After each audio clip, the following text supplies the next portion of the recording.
Okay, well, hello friends. I managed to get set up quicker than I was expecting. And welcome to what is actually a rather foggy Oakland, San Francisco Bay. So foggy, in fact, that it's foggy inside the FBO. That's a turn up for the books.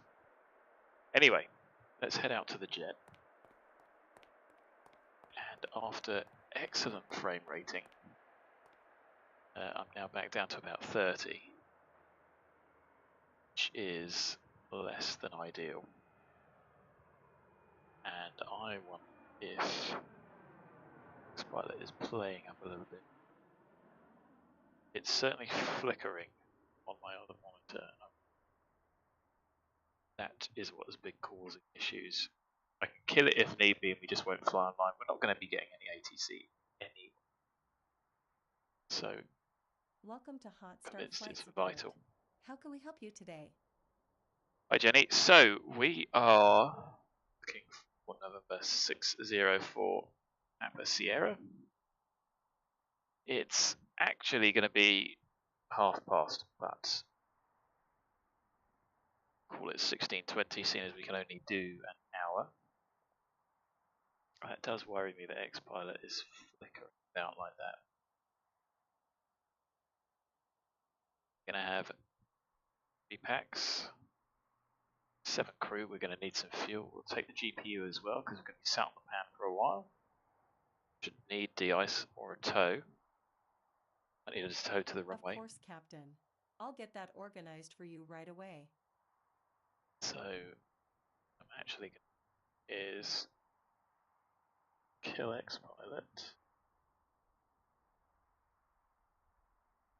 And then I will blank the screen for a bit when we get outside. Let's go outside and have a look. Loss of a frame from X-Pilot.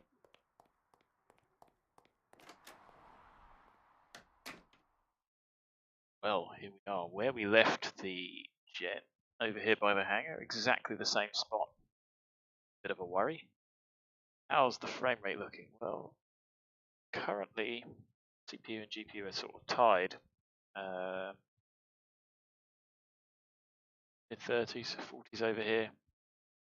Guess it just renders those objects in the distance completely unnecessarily, but that's optimization explained. So,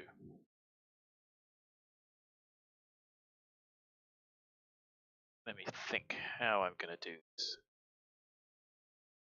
Blank the screen for a moment just to suspension of disbelief going on. You're probably going to hear a bing in the background. Load up X-Pilot.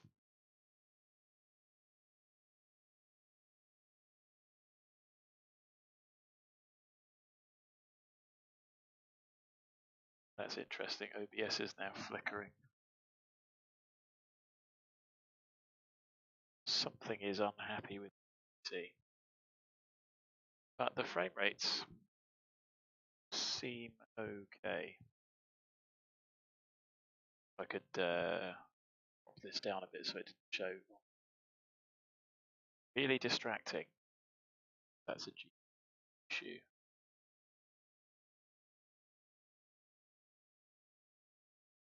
Out the corner of my eye, really distracting. So, that looks a bit odd. But the airplane is still here. The fog effects are not terrible. And the big question is, are we going to be able to get out of Oakland? Talk about that once we open up the plane.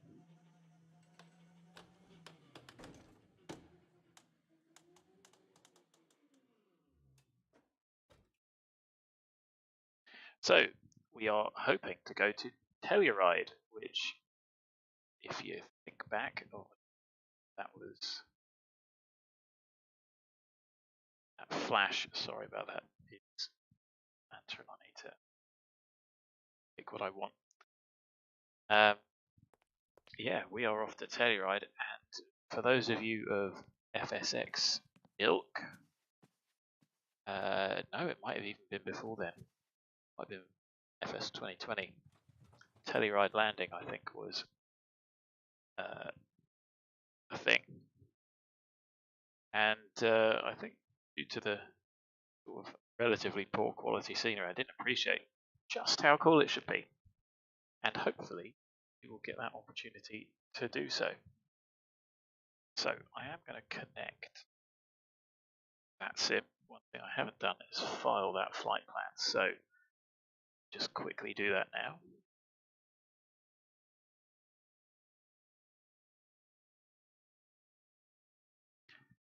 What I have done is print off quite a bit of it and go through and have a look at some of the NOTAMs which may affect us, and of course the weather is a big thing today.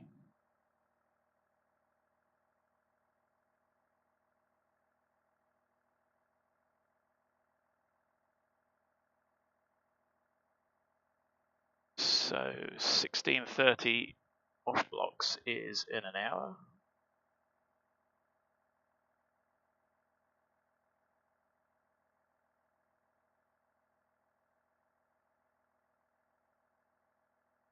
The plan filed. I think actually I could have done that whilst being connected. Over. So we've got the charts up. So the big thing today is going to be the departures. Now, the NOTAMs say that the RVR, you need for runways 12 and 30, you need an RVR, 2 operating RVRs, and if you look at the NOTAMs, Oakland, the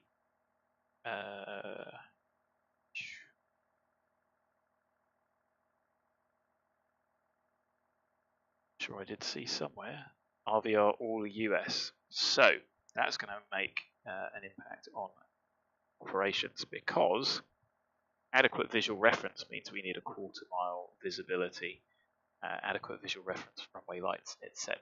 Now, hopefully, they are going to be on. If not, that then increases for 2 engine standard departure to 1 statute bar, which we definitely don't have at the moment. The visibility is 1/3, but we will check that. Trying to say, when we get the weather, there's no online ATIS because there's ATC online at the moment. Look and get the weather. So, without further ado, run through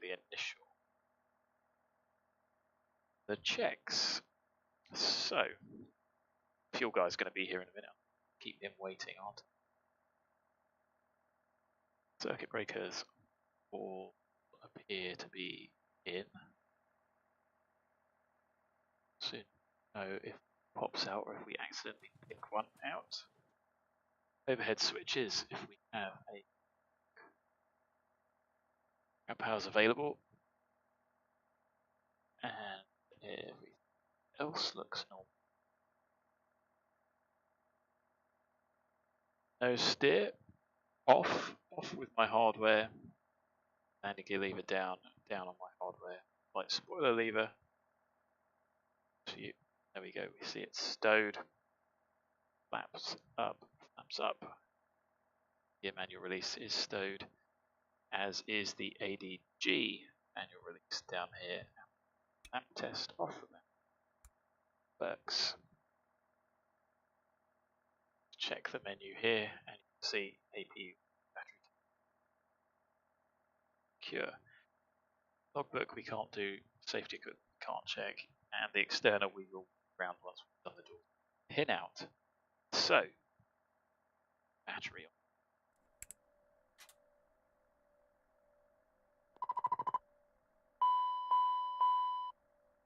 on. And 22 volts minimum.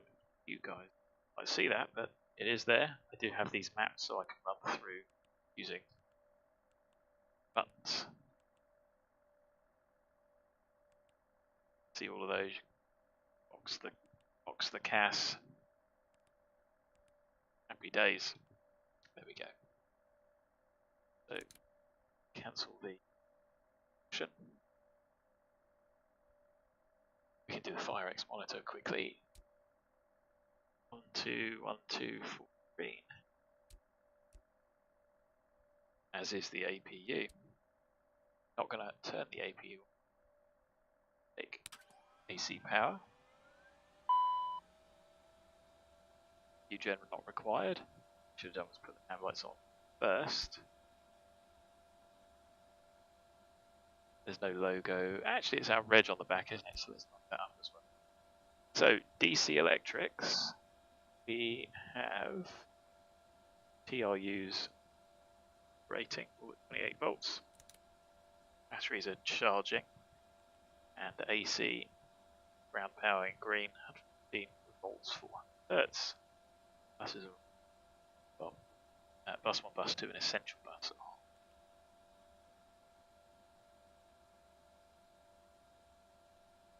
So, I'm going to pause there and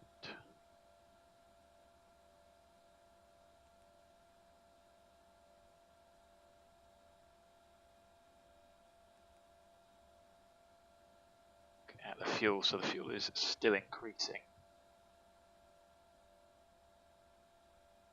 Look, it's even foggy in the cabin.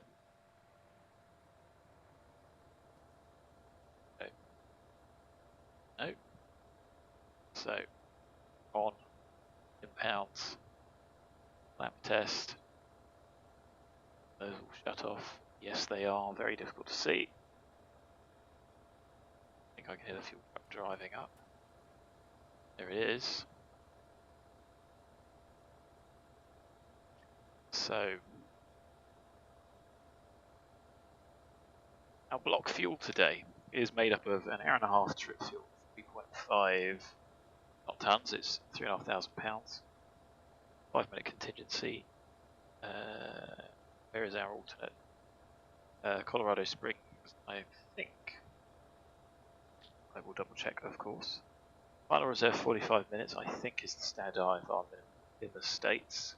Gives us a minimum takeoff of 6.4, but just under 3 hours fuel. I've added an extra 30 minutes just in case we can't get in.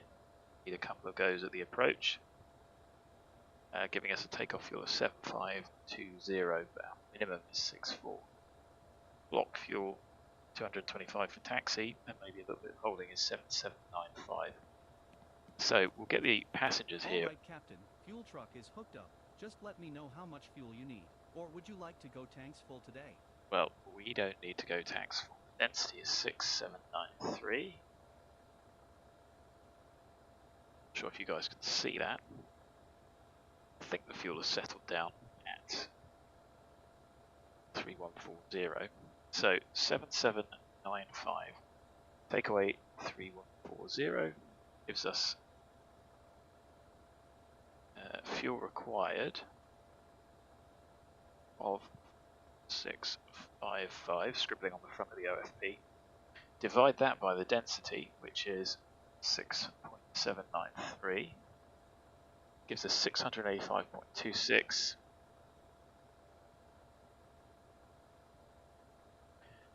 Now let's see what we can get.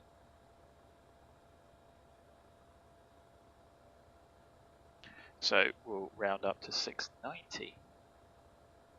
All right, I'm gonna go start up the pump. He does sound thrilled with his job, doesn't he?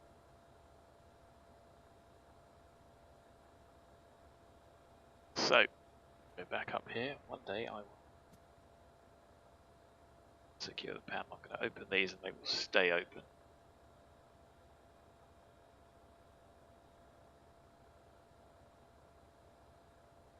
No. Pressure, these ones will stay open. To revisit the fuel. But there we go. Those both work. So we're fueling away.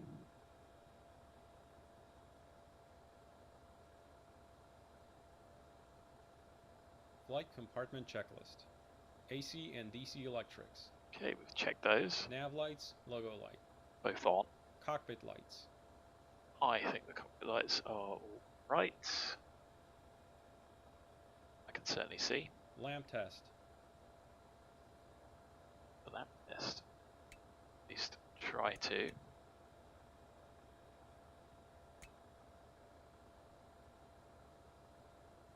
Everyone else, the ATS goes into test. Doesn't do that for me. Even if I clear it.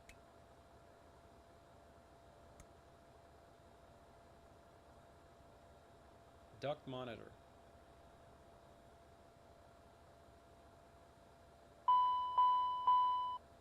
Bleed air duct. One audio, Bleed air red switch duct. lights, Bleed air 5 CAS duct. warnings, Bleed air duct. duct test OK, A, OK, B OK. FMS database status.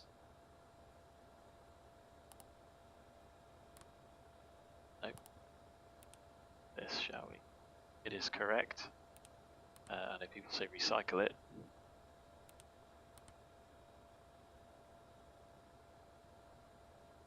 Done.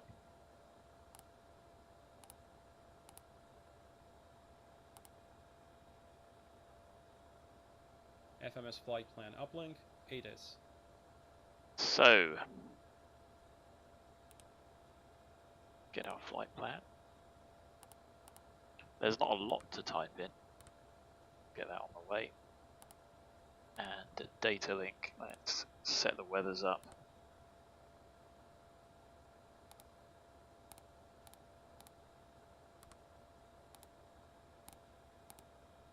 OAK-TEX.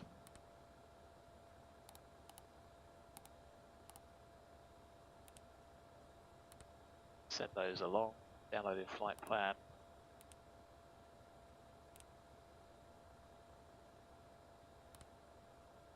There it is, and the alternate, as we just said, Takeoff. Let's check the route while we're here. SYRAH, Quebec 128, JSICA, direct, Lima Foxtrot, direct, ETL.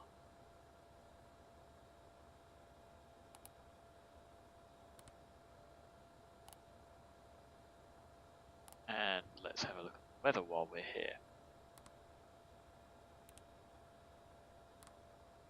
So, 1/4 mile. That's exactly what we need with adequate visual references so we can depart, assuming that the lights are on. See the runway. Which is interesting, isn't it? Nil wind, so it may be quite a while to clear this fog. 200 feet vertical visibility, 011.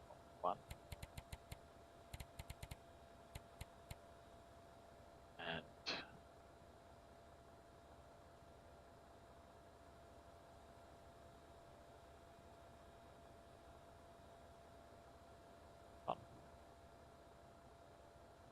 so let me just write that down so I've got it handy without having to go through these menus.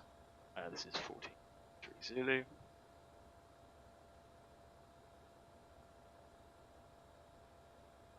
Zero, zero. Quarter statute mile in fog. Vertical visibility, not cloud, in it. Turn dew point of 9, and that's of course doing it. 0, 1. And then if we look at the forecast, you can see between 12 and 18, forecast is variable at 3. The visibility increasing, but still in fog. Do you need anything else? So let me see, 7795, still going up, just to be sure. And you can see as the wind picks up, it's going to increase a little bit later on, but that will be after we've departed, but it should start to get a bit better. At least we've got the 1/4 mile, otherwise we'd be struggling to depart. So we needed 7795, almost 7.8. Still going up, we're only going to be eating into it. So Okay, just one quick signature on here, and I'll be on my way. round it is it $5 a gallon? Don't think it is. If you have a look on Here's a copy for your SkyVector, records. Have a nice day. have a look on SkyVector, you'll be able to see that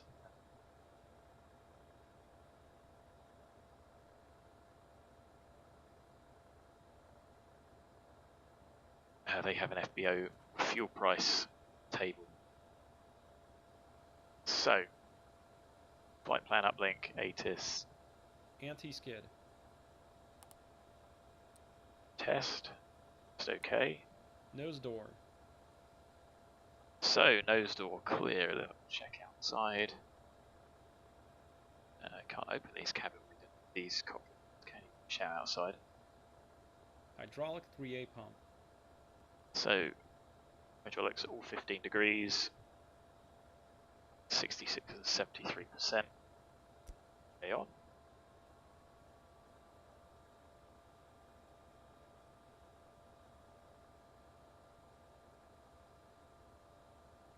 And there we go. Brake pressure. We have 3000 psi on the inboards. Let me not see that either. There it is. Parking brake. Set. Nose door. So the nose door will be closed then. So this is the side. Fuel truck's driving away, which is quite cool. The animations like that help. There's one thing you can do is open up the windows, let the fog in. Got shadows, which is disappointing.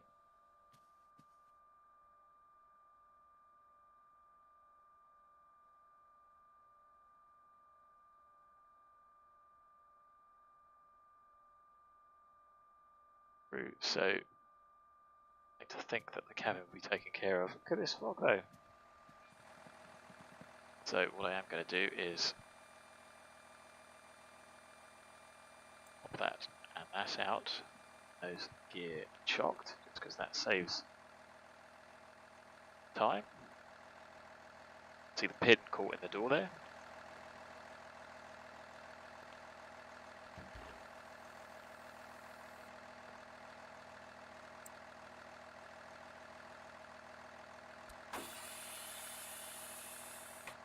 You can even hear the ballistic sound. This one and this one can come out, and looks like we have ice-free wings, which is expect 10 degrees and foggy. The sun just up there. The bright white sky. I'd expect it to be a little bit better as well.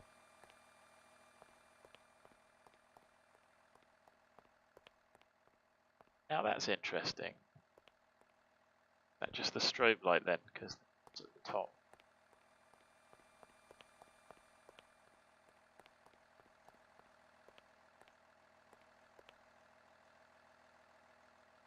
They're on, but they don't look particularly on. Okay. Anyway, that's all pins out. It's the nose chocks. So, nose gear, the nose door is closed. Hydraulic panel and pumps. So, on, off, on, on. 1B, 3B, 2B, good.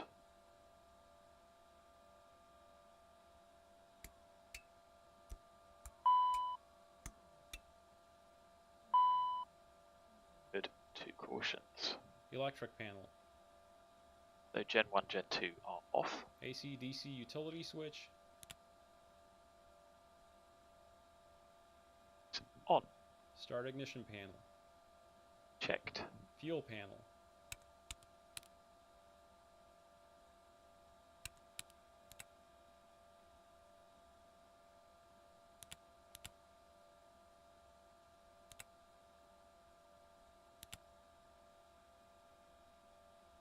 Bingo.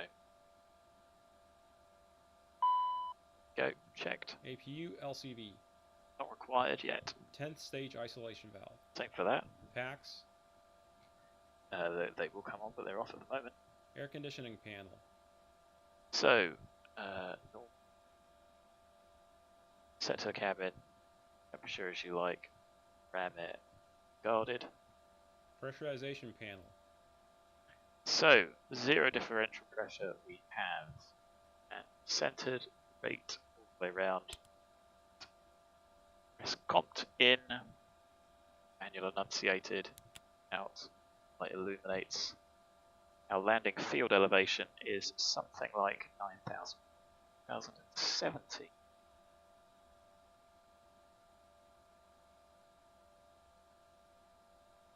Out there, that'll do. And the expected landing pressure 3039. 2, 4, more like 4, so about there. Deep press out, guarded, set, and rate is in line, so you can check. Bleed air panel. So, those should all be all white. Start the APU for that though. Supplemental ground wing anti-ice panel switch. It's down here and you can see they're all off and out. Cal anti-ice switches. Back up to the top. Both in, no cautions. Out. Anti-ice panel. Heat off. Left and right heat out. Cowls out and off. The high and then test. 1, 2, 3, 4 green. Back to off. Set. Caution. Ice detect. And wing overheat. Left, right. Wing overheat. Oral 1. Wing Wing. overheat. 1 advisory. Wing overheat. Emergency lights. So currently they are off. Hello, that just went weird. Emergency lights off. Go and check them as well. Gives us a status white on. Set to arm. No CAS. Passenger signs. I'll actually leave them off just in case they get here early. ELT. Is armed. Glare shield panel. I'll want to check on there for the moment. Thinking about the departure, I don't think there's going to be any restrictions to OAK-TEX straight away. Still no ATC online, so I'll just pick an armored Jude. And we will find that. Take something like 5,000 away from the ground.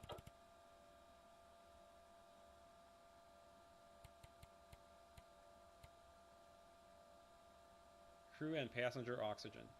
So you can see there Oxy 1880. Check our masks. Oh, this is weird. Fog literally sat on the ground. Shade. Lens it up a bit.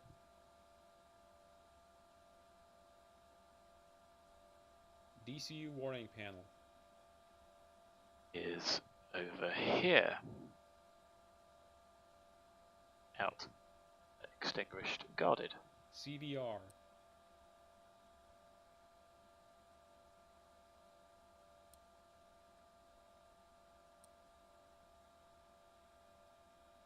Stay on. Aim on. Let go. Audio panels. So, what have we got set on our panels? Unicom, Mic 1. Volume 2 down. That. So that works. SPS system. So, Chapter 1.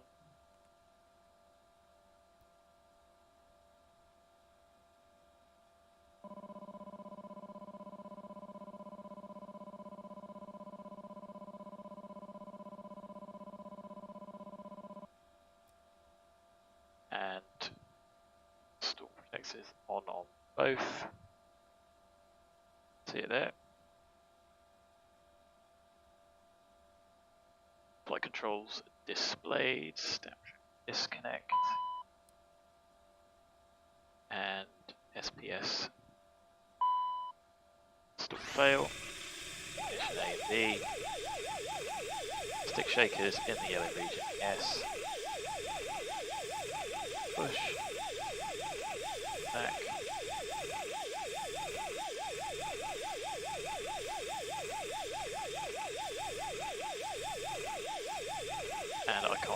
test. I don't think. Released. Cleared. Integrated standby instrument. Oh, that's checked. Set. Clock. Flight times reset. EFIS, ICAS. Checked.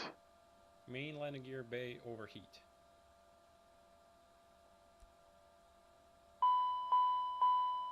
Gear bay overheat. On oral. Gear bay overheat. TOS warning switches. They appear to be all out. They are. And we can test. See. Glide slope. Pull up. Wind shear. Wind shear. Wind shear. Terrain. Terrain. Pull up.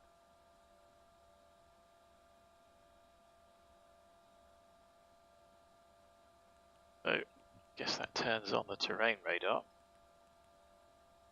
Less than ideal.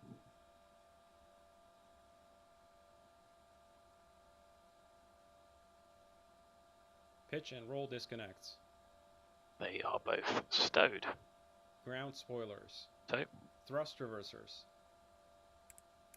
armed. Thrust levers. One full free. Shut off. Two. Shut off. And I can't deploy said reversers because we have no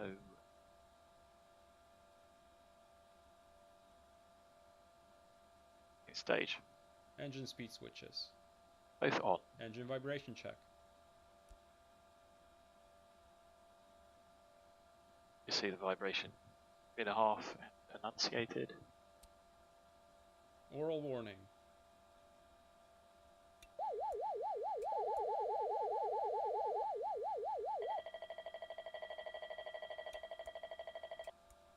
Smoke detector. Smoke. One oral, Smoke. 2 reds. Trims. Mach trim. So, easy looking for stab trim 2. Stab 2 in op. Disconnect. I can stab. 2, 1, 1.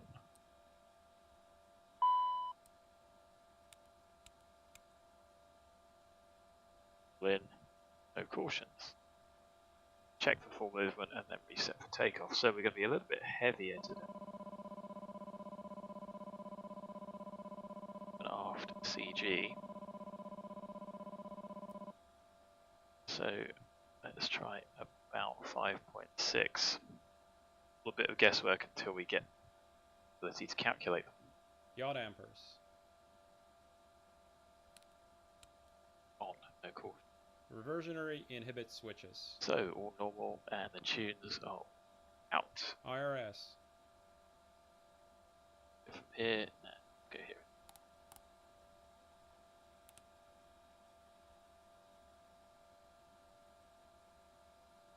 The chart.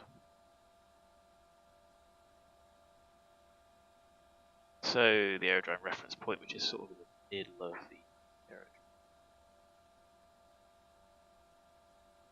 37.43, close enough.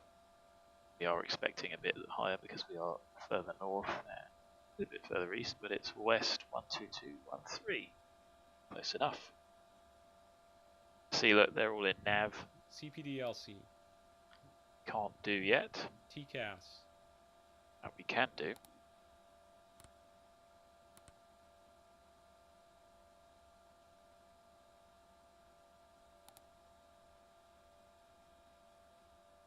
TCAS system test OK.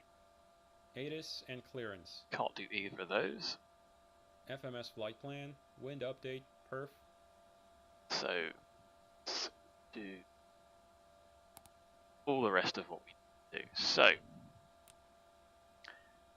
perf in it.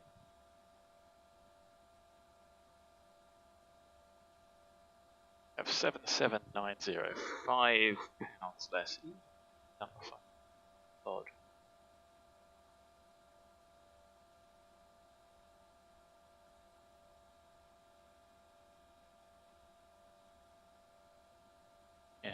Find it a bit strange. Spooky, hello again. Thanks for joining. So 7790 is got.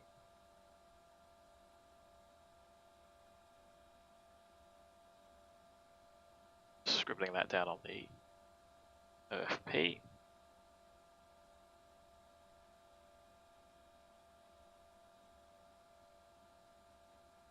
Of course, fuel is vital. Time in the air is all you have. Our cruise is 370. Our alternate cruise is 390.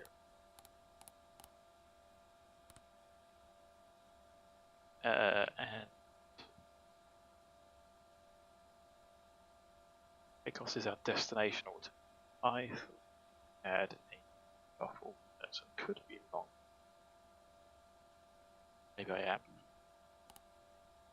Our zero fuel weight 29251. And that's all I can in.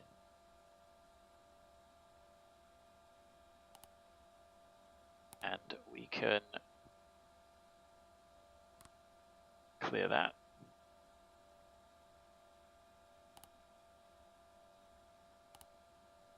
So our estimated time of departure 16:45. Our reserves are not £2,000. Two.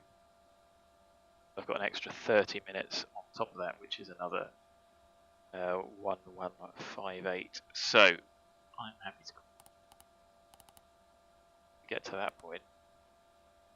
Time in the air. 225 is our estimated taxi fuel.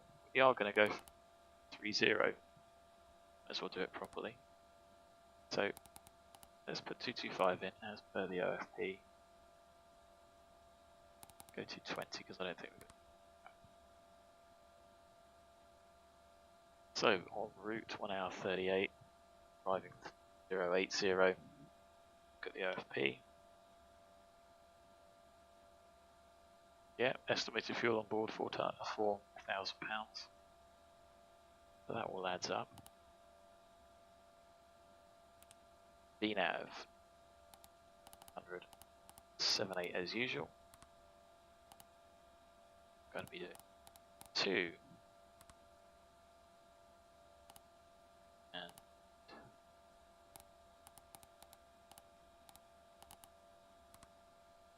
we can change those defaults, but beyond my meager little brain to be able to do that.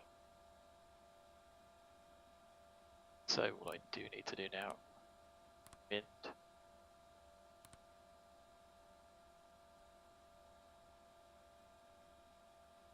For that, let's have a look at the VATSIM.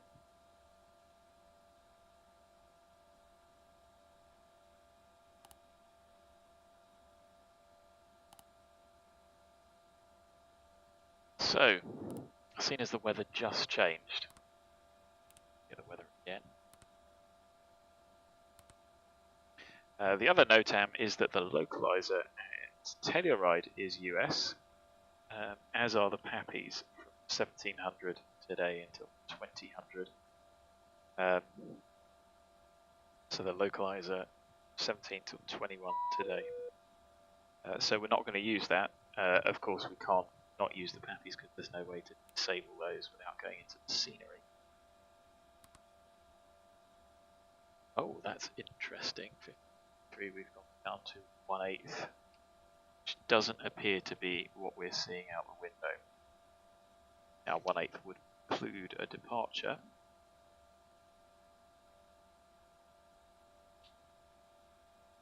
Without those RVRs. So 15:53, still nil wind. 1/8, still in fog. Still with 200 feet vertical visibility. It's got 11, which we're still showing 10. Still 3011. So that is a little.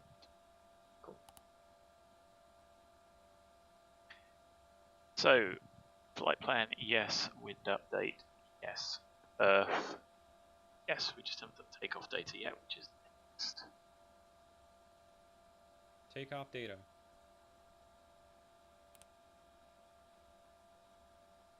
So, let's go with 11. Wind. Drive actually. So,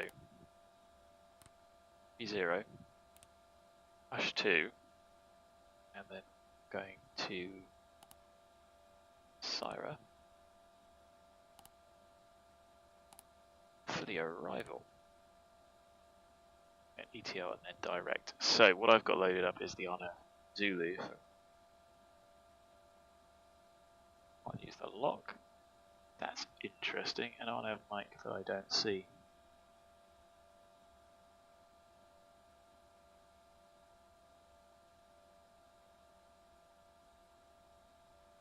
Don't have the charts for that. VRR DME Alpha, lock 09, on a GPS Zulu. Stick. So I said Zulu, and we are coming direct from ETL, which is where it takes us anyway, so there's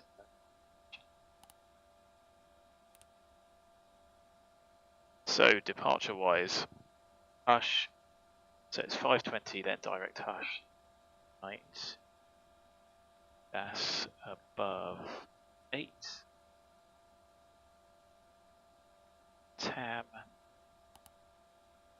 SYRAH, and for the arrival, TL is above 13, SETMA 12.9, it's 3.59006.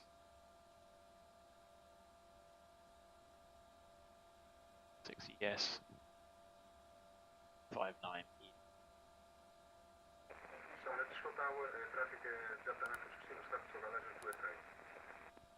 with minimums of 1600 feet above the runway and 10640. Isn't that fun? Good.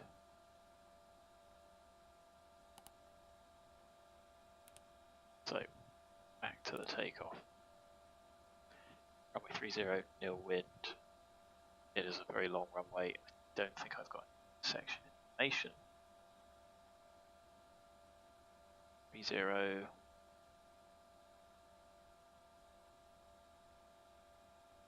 Nada. There are some obstacle issues, but relatively low in mine. So 3011, 11 degrees, there's nil wind.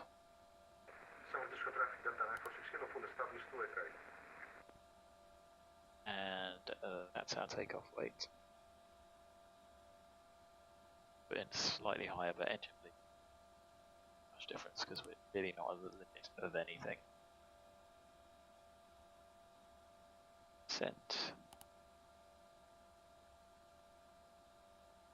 See, we're well below maximum takeoff. And all of those are off the scale anyway. So, one thing I'd look at there was distance required. So, not even half the runway. So when we're looking at intersections, probably go from Whiskey 3. But we'll go down to the end and take Whiskey 2 or Whiskey 1. Just because I have no data and it would be unwise to guess, just to eyeball it. Avionics and Charts. So charts are external. Rose, CAS. Other side I'm not fussed about. Flight instruments. So Toga. I have ATS armed N1TO. Select. That's 1. So sensible attitude. Sensible heading, yeah, we're not quite south, we're facing southeast. turn back on ourselves. As well, V speed set, speed is bugged, so there's no restriction on departure side. 5.1 is set, there is nothing. Let's actually up to 8. Arm nav 0.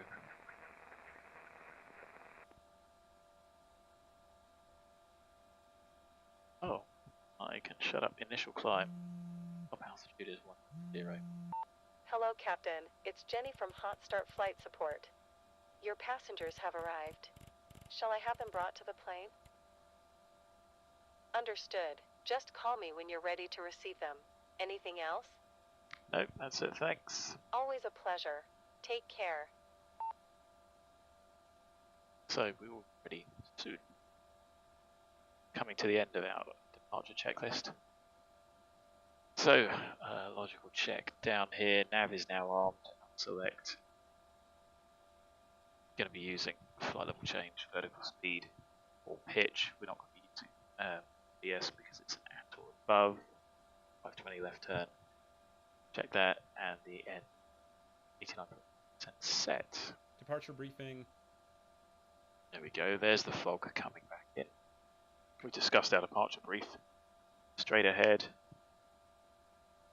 Heading into 906. Easier to go this way. So, how are you, Spooky? Have you got any questions? Not that I can talk. I'm hardly a pro operator of the aeroplane. Terrible flying the other time has shown up. Taxi out's going to be a bit fun. I don't think there is an optical issue going this way because we're out over the bay. And the MSA is 5.1 to the east, 3.8 to the west, relatively low. That for Emergency procedures. Pins, covers, chocks. done. Cabin lights, water Done. heaters, master seat. So with that in mind, let's fire up the APU. Flight compartment checklist complete. Engine start checklist next.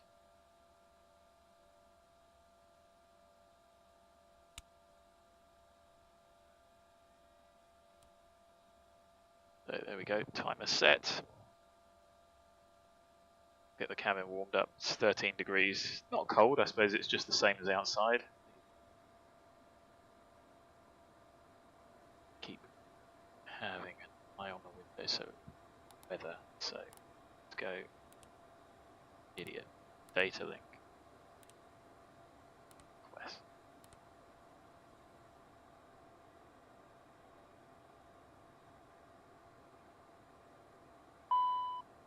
APU gen off, that comes on quick. The APU starts up pretty quickly. So we can take power straight away.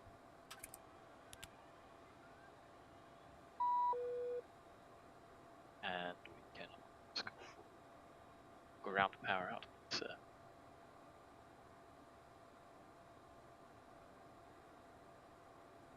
So what time is it? It's 8:10. Got an excited family. Some friends waiting for us to go skiing.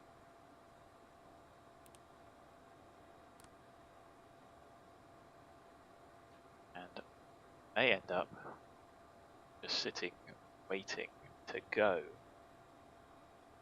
Hopefully this will get better at the next update. But can't wait till 16:53, so we might have to be a little bit cheeky, knowing that these are the real reports from the real world, I think. Let's check on the old telephone. Know that we need a quarter-mile. Go for a quick. So if you Google METAR, K-Oak.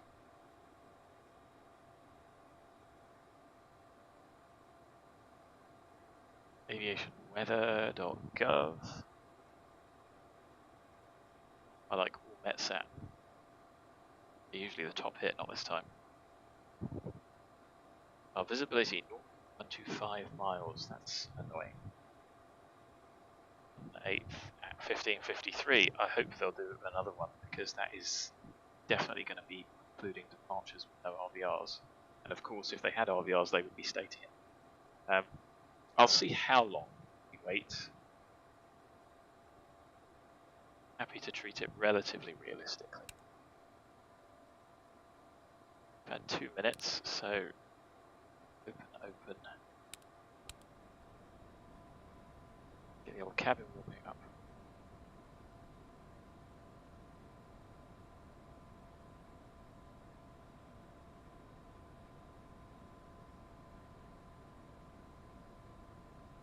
So we're meant to be off blocks at 16:30.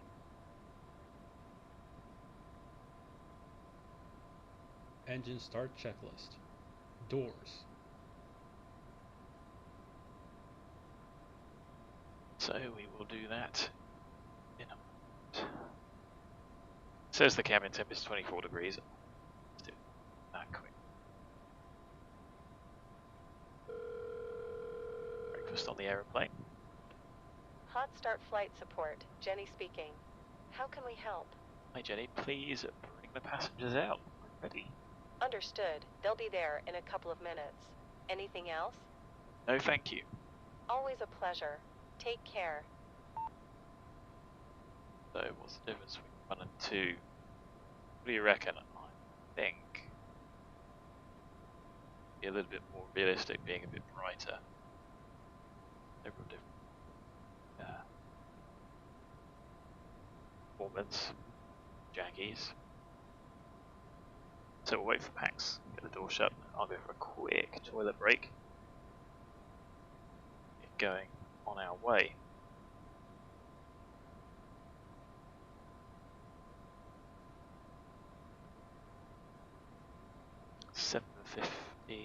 No, 8:15 in the morning. So if they haven't had breakfast, you can grab it on the way, or you might as well have it in the airplane.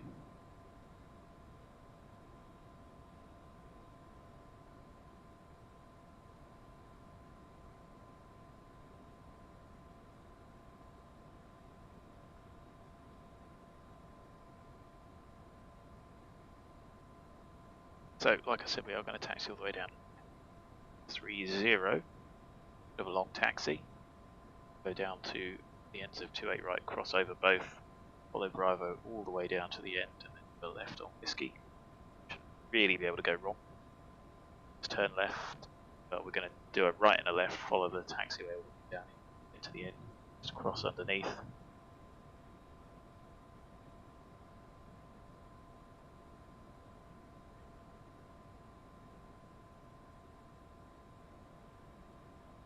They'd be walking out if this really was the FBO.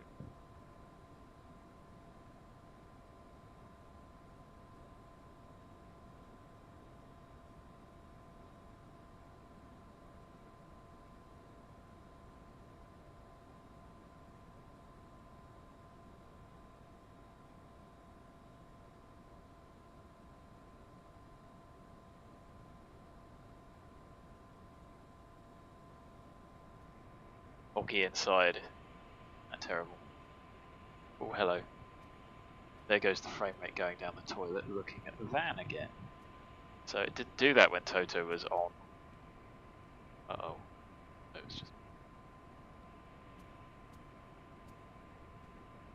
meet and greet.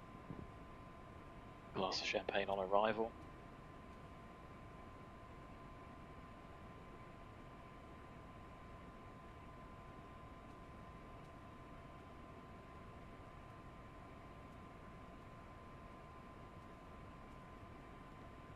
Is there all at the ready.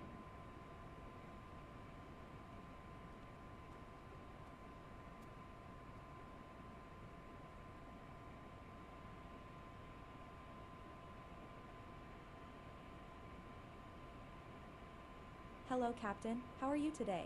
Fine, thanks. That's great to hear. Well, we're all set back there, so we can get going anytime. So 7 packs, 3, 4. It's in the back there or around the table. The choice is yours. Get the door shut.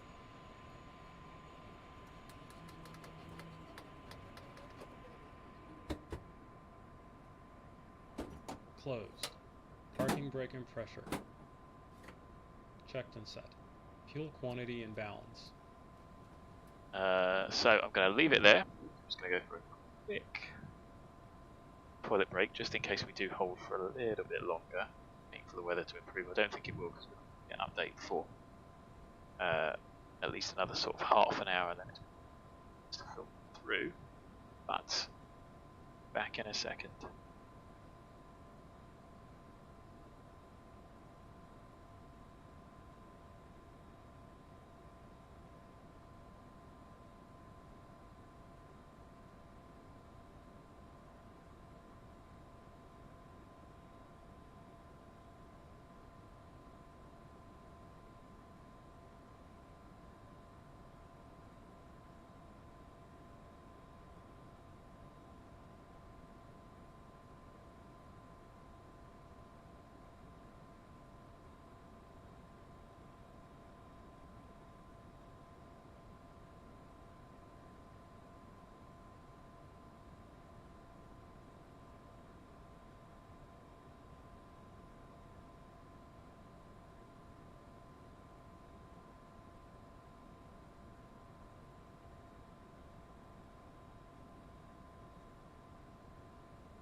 Well, I think we're going to have some happy customers. Should be arriving a little bit early, and they can get checked in. Like I say, in reality we would wait. It is of course forecast to get better. And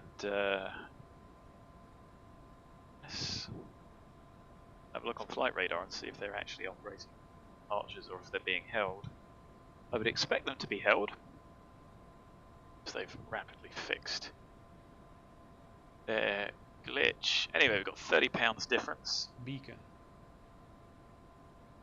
So, On. put the beacon on. Fuel boost pumps. So we're going to pop out on.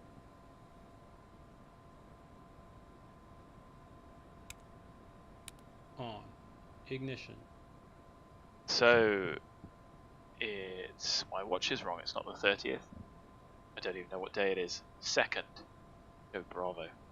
Armed. Engine 2 start. So, let me just check our audio panel. Receiving, yes. No ATC, we would call for start. Be given clearance to start. One shock in. Clear to start.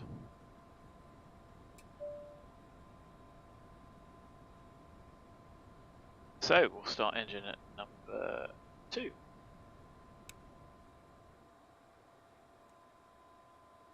So N2 is rising, oil pressures are rising 20%. M1's turning, ITT is less than 120 on. Flow increases. T is increasing, oil pressure.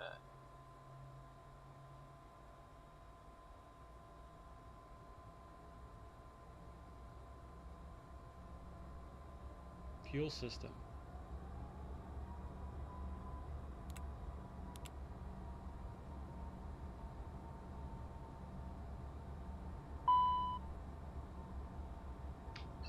For the left and low pressure caution. It is.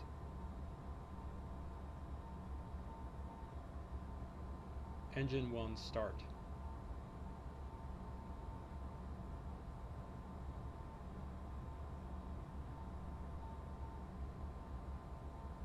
Good. to start one. Start engine number 2 rising, oil pressure's rising, 3%, N1's turning, less than 120, fuel on, flow increases, T increases, pressure increases.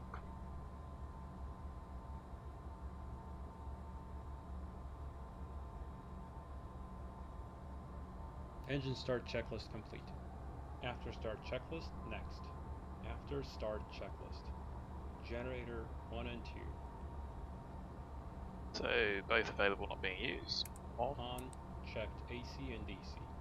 Ignition. Disarmed. Pass. On. 14th stage. Open. Cowl anti-ice. On, check 45 seconds. Flight controls. So elevator full forward, full aft. Left, right. Right. Be correct. Ground spoilers.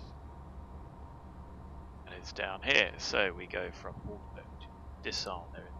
Go to arm. They deploy. Back to auto. Stow. Flight spoilers. My spoilers come all the way up. Set to half, go half.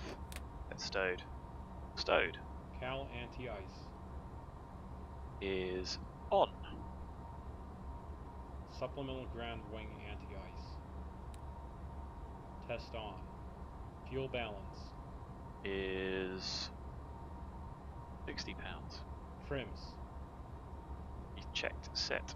No steer. So before I do that, get the chocks out.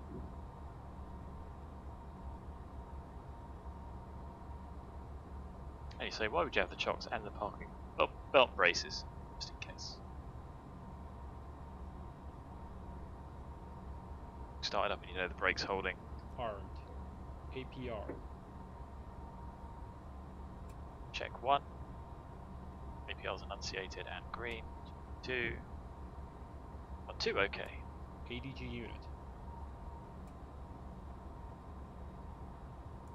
Checked. Supplemental ground wing anti-ice.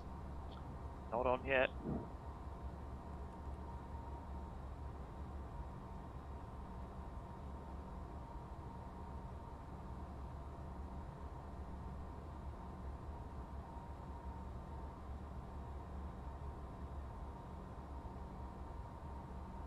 Bingo. Cowl anti-ice. So, Off. Wing anti-ice. Norm. 14th stage isolation valve. in, out, checked. Wing anti-ice. Green, enunciated, amber. Checked. Off. ATS. N1 TO. ATC TCAS. After start checklist complete. So, one thing I didn't Taxi do checklist next. with the perf was, what are we going to do for departure? Cal.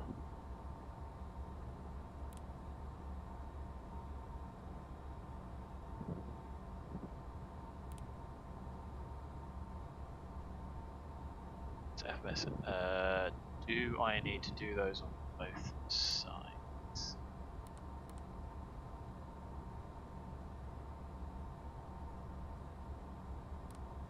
Where's that not cleared?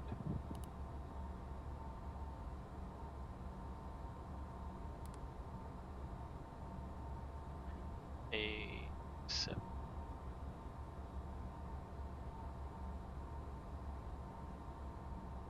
Have to clear.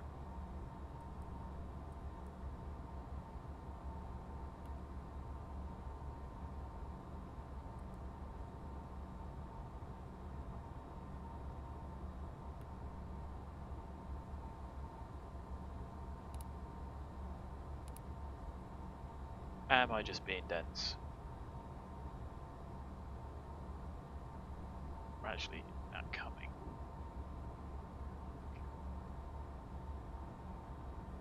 Gonna take that. Oh well, bad drills on my part. Let's go Takeoff.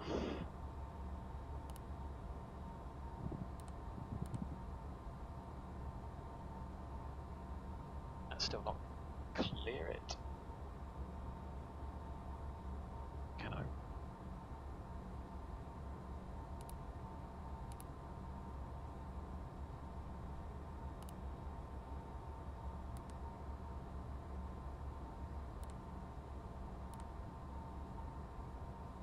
Okay, sticking them back. Anyway, I deselect. No.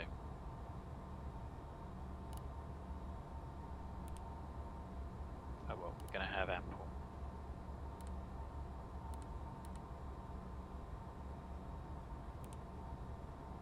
Oh well, that was a bit of a mess, as you can see.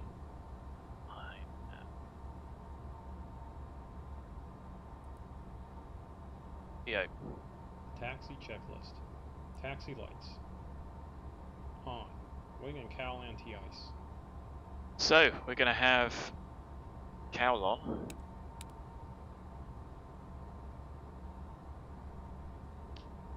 Shouldn't need. Brakes and steering. So, chocks are out. Transponders on. It's 16:29. Got 760. Oakland traffic prefect 99 taxiing runway 30 hold via Delta Charlie cross 28 right 28 left Bravo ski Oakland traffic. Good. Brakes off. Brakes work. Full left and it steers, full right and it steers. So head over here toward taxiway. Reverse thrust. Check 1. Check 2. If taxiing the de-ice, pause checklist here until paper de-ice checklist is complete. De-ice we need to do. Flaps. 20. Altimeters. Set and cross-check. Radar weather. On. Takeoff briefing. I'm pretty sure we've already discussed that. We can go over it again if you want. So back down to 30 FPS. It starts reading that dip.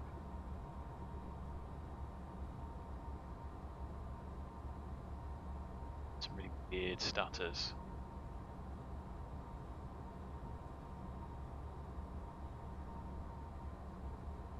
Taxi checklist complete.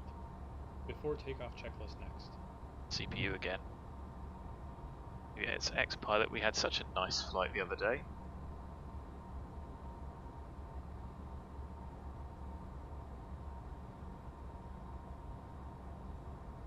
Certainly hope I'm going the right way.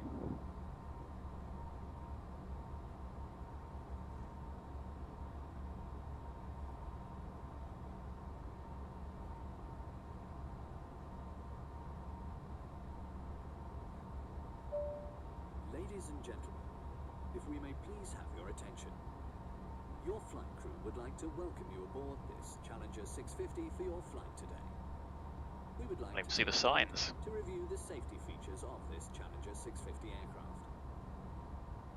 The FAA's regulations require passengers to observe the lighted seatbelt and no smoking signs, as well as to follow crew member instructions at all times. So this should be us going there. Landing, seatbelts must be secured, worn low and tight across your hips. If the seats are equipped with a shoulder harness, it must also be secured while in your seat. Smoking is not allowed while the aircraft is on the ground or any time the no smoking sign is illuminated. It's when can you ever smoke, even in your own aeroplane? Is not allowed at any Oh, actually, no, I tell a lie, you can smoke in a private Smoking aeroplane. is prohibited in the lavatories I think that's a at all thing. times. Tampering with, destroying, or Just disabling not the smoke advised. detector in the I'll check lavatories that. is prohibited by federal law. It's In the event a bit of different an to smoking in emergency, your car, there but are I two wouldn't advise emergency it. exits on board this aircraft. One overwing emergency exit on the right-hand side Now of the this is cabin, Delta and and the main passenger door, located at the forward left-hand side of the Charlie. There we go. So I can just about make out those signs. overwing emergency Followed exit Charlie door, down. pull the handle, and then pull the door inward into the cabin. To open the main passenger door, raise the red handle and push the door outward. I know it's a bit of a cheat, but look, In there the is event of nobody an about. emergency Good for lighting us. will illuminate, and floor path lighting will direct you to the exits. The exit locations are indicated by illuminated red signs. In the unlikely event that there is a loss of cabin pressurization, oxygen masks will automatically deploy from the It's dispensing Volanta units that's above causing your me. head. So Grasp the mask and minimise pull that. down firmly. Place the mask over your nose and mouth and breathe normally.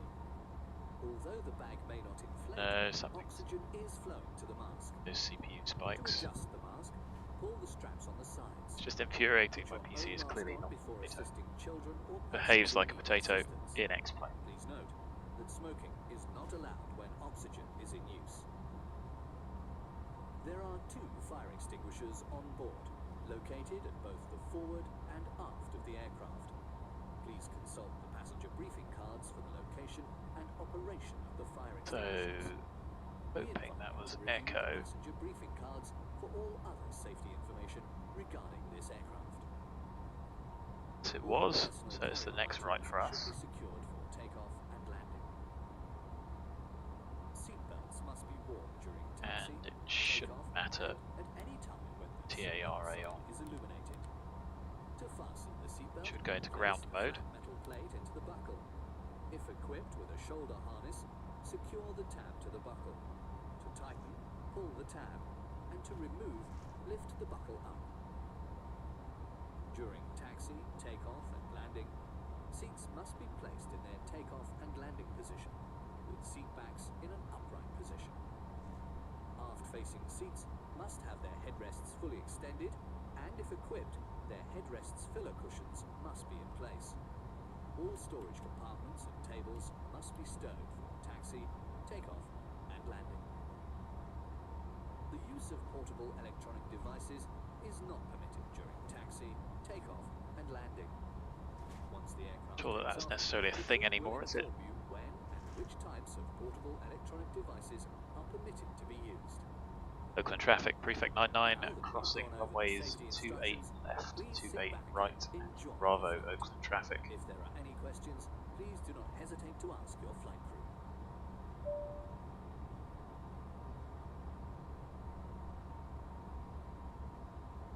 Just following this taxi all the way down, doing a left, following that all the way down.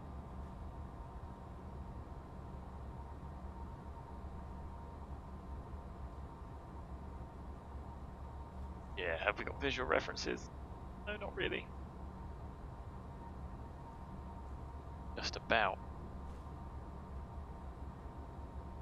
Certainly not eagerly. Those lights to be a little bit brighter, to be honest. Not sure if in X-Plane 12 they are going to be high, medium and low are going to be modelled. So this then turns rapidly right at the end there, you go, you see it. Keep the speed down.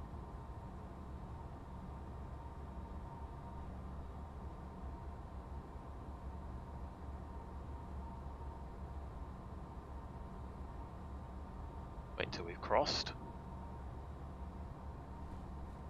So red, green and yellow. Oakland traffic, prefect 99, runway is 28 left, 28 right vacate. Traffic. That yellow and green is high speed, it should be used there, but made manually by people.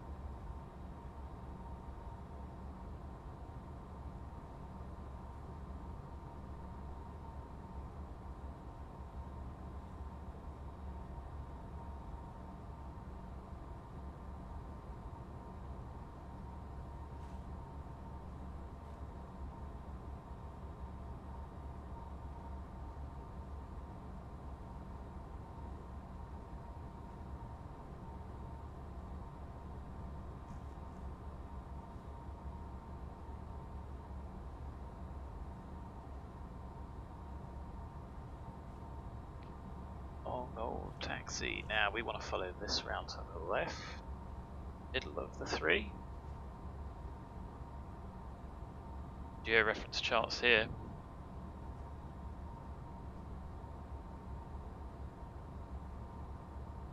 To be a Bravo.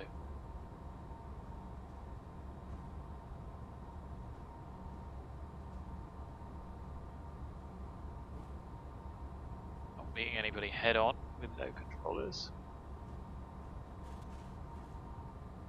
Like I say, we're just going to follow this all the way down to the end. Turn left on Whiskey at the end.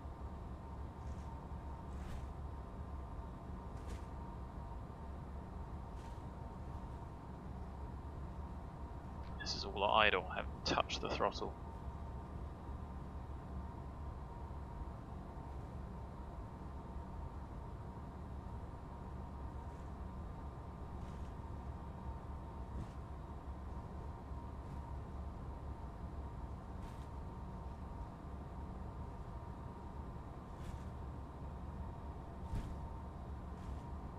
Oh wow, that was interesting. As is the awful X-plane vehicle traffic. Really?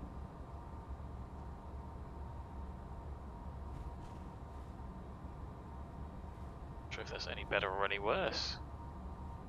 Ground level fog.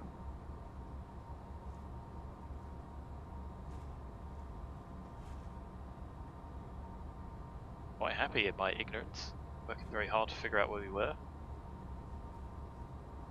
Up to the end.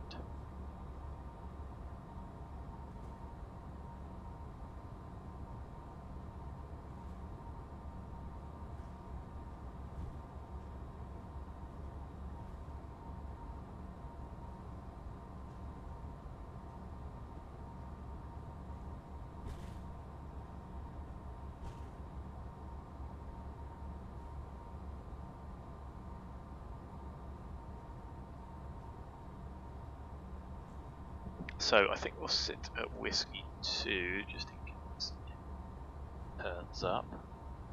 Not that it should.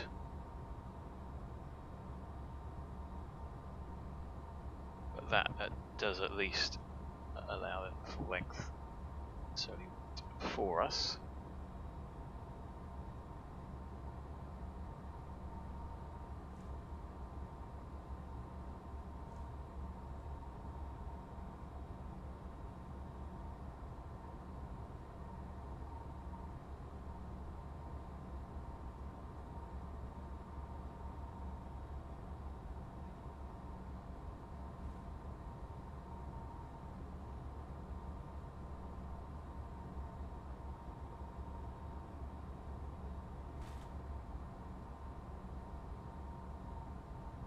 That should be second right.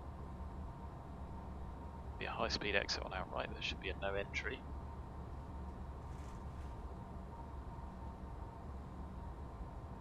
Shame about how this fog is sort of just layered on the ground. Patchy in reality.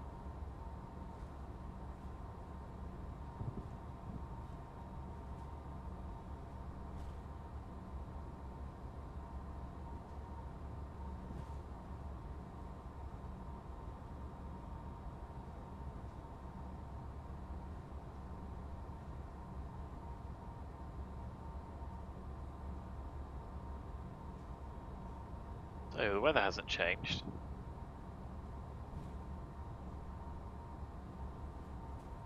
The left, high speed to the right.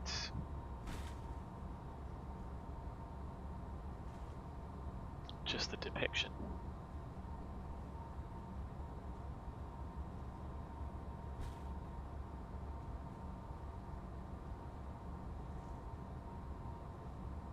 Before takeoff checklist.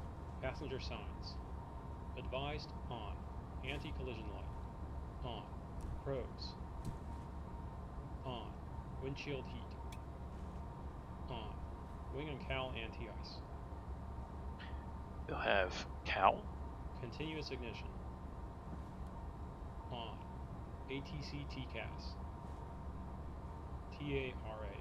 Supplemental ground wing anti-ice panel. Checked. CAS. Takeoff config OK. Checked. Landing pulse recog lights. On. Before takeoff checklist complete. After takeoff checklist next.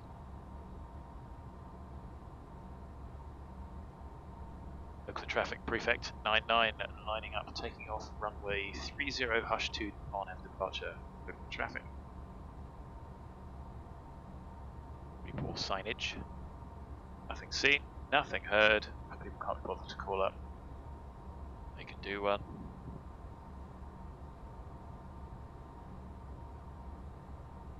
.3 and we have 70.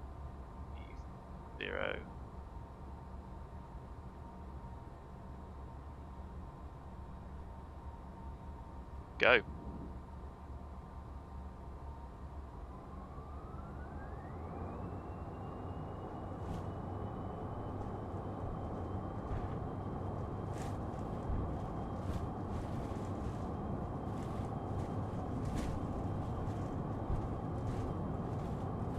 That's V1. Let's rotate. Airplane, positive rate. Gear up.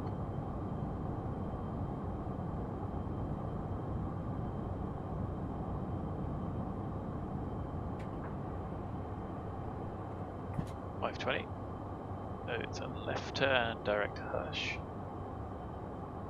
Safe speed, safe height. Flap up.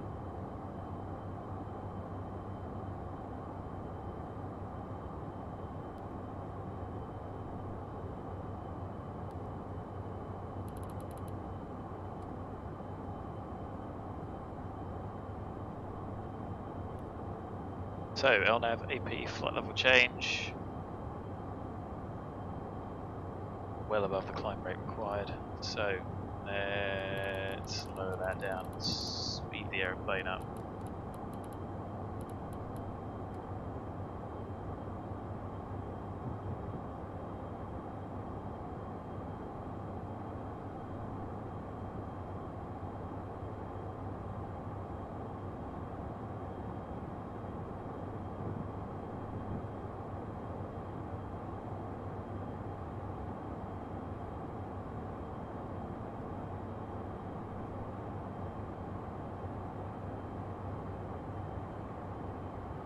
Go, that's looking quite nice.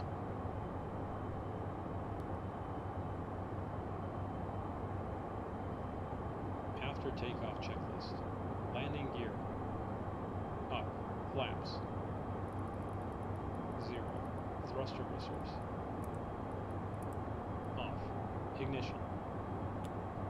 Off. Pressurization. Checked. PAX transition.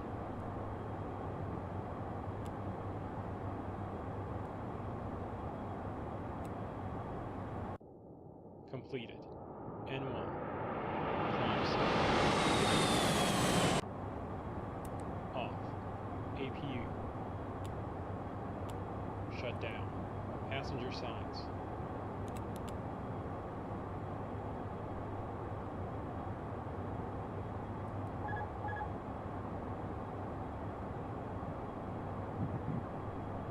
No, I managed to hit the wrong thing there. There we go. So, nav, flight level change. Passenger signs looks pretty smooth to me. We're above 10 now. Go 300.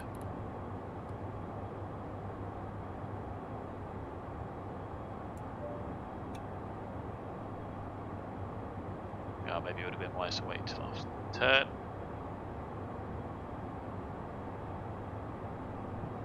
After takeoff checklist. Landing gear. Up. Flaps. 0. Thruster resource. Off. Ignition. On. Pressurization. Checked. PAX transition.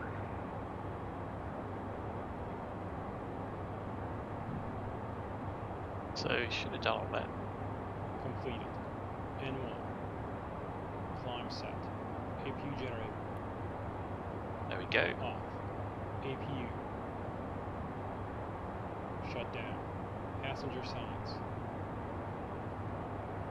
CAS. We've got APR on, but clear. After takeoff checklist complete.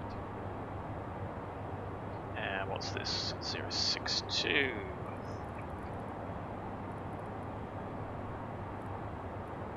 Heading roughly to match. The Oakland VOR. Which is for our MSAs. Now for 2.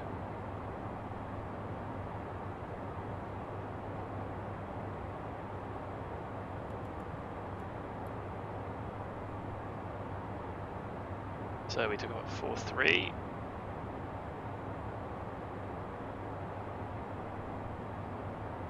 And we took off with 7340.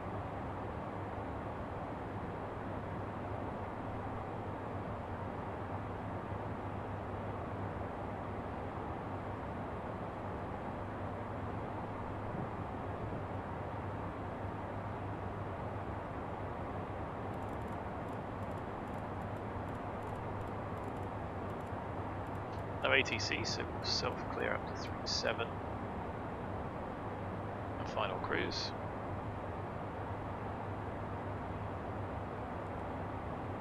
Standard can be set.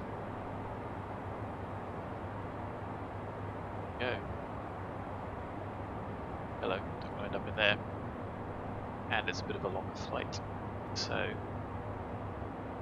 we can do the curtain. Should be a jump seat here. I think that's where the crew member goes.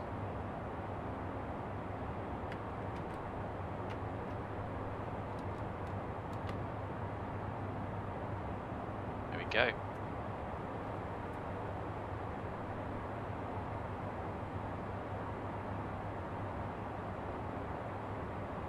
Frame rate. I redid the Ortho. We should have super level 18 when we get there, or at least 5k around the airport. 16 or 17, 17 underneath.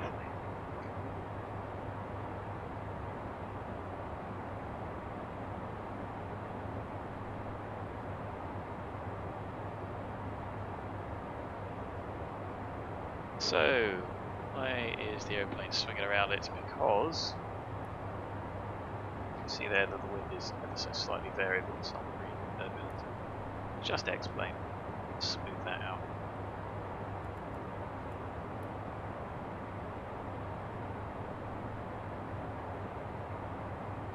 So we were 2 minutes early. We used so much fuel before departure. Use of the APU.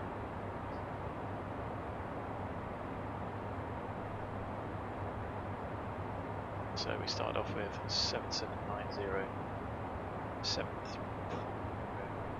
50 instead of 200. Quite a bit. 2 minutes early.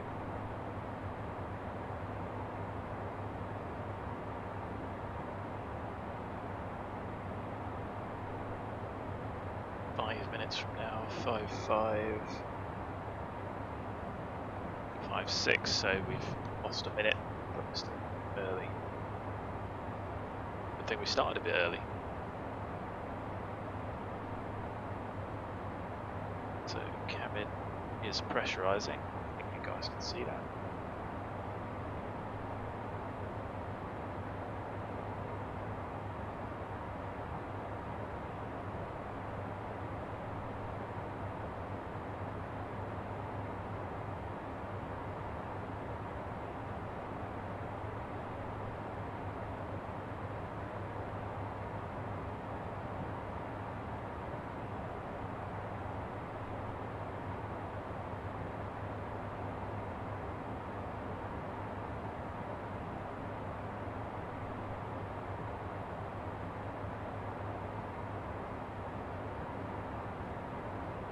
Runway 22 KTEX.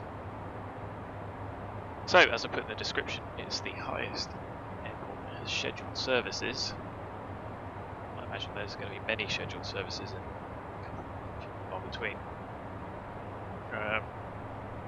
Challenging runways, only 7,000 feet long. Only 7,000 feet, you say, but then about it, 9,000 feet above sea level, so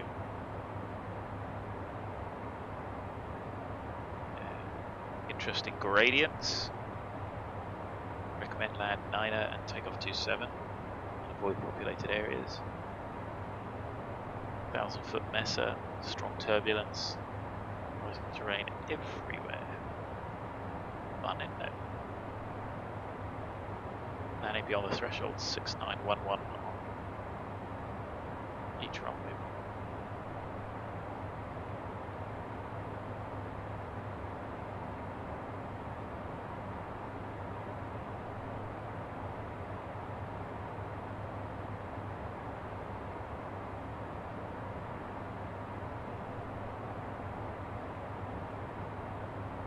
So you can see the wind vector just moving around.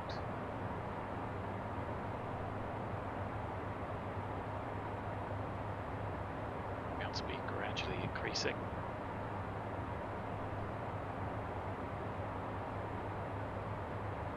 We're off skiing.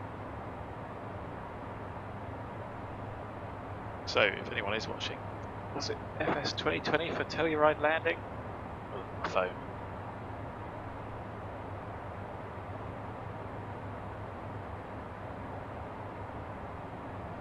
I'm not saying the weather radar because I'm told that doesn't work. So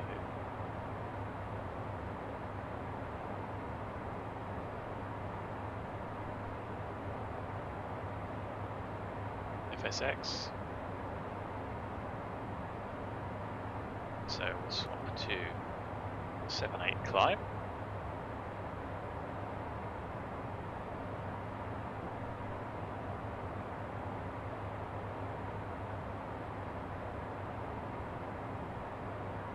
Definitely remember it being an Learjet. FSX. Is it this? 1000.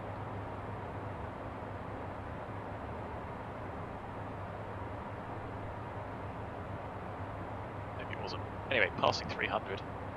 Cabin's at 5.6. Diff is at 7.6 and climb at 500. 23 degrees, we've still got loads of oxygen. Here we are overhead. SYRAH. It is 55. 11 minutes. Yes. Should have been there at 56.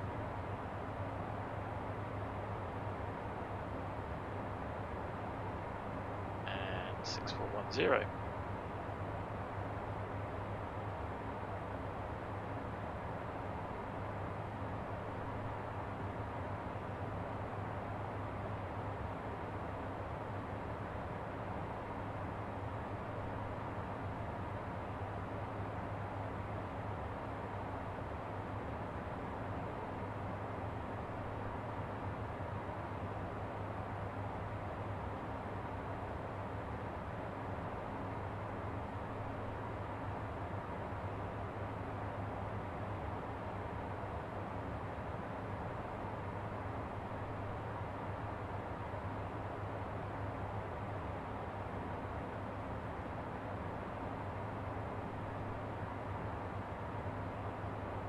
Go, we're starting to see a bit of the ground now, which is nice. All that Ortho is wasted.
lovely day to head out to the mountains.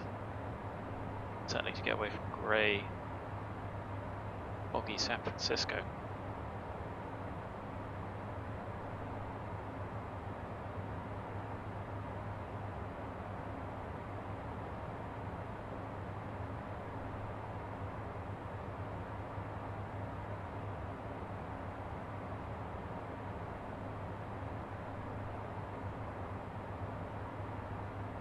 Some good speed over the ground as well, 500 knots.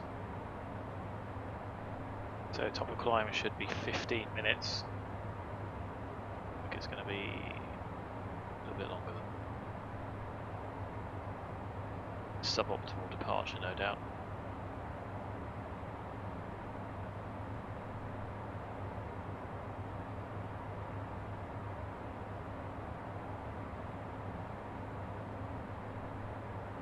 Still no ATC, how sad.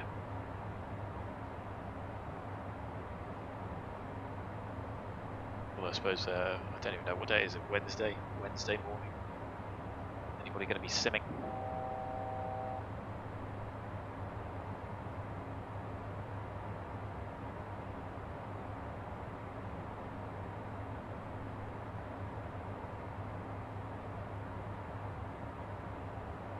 So 1102, Cones VOR, Echo Tango Lima.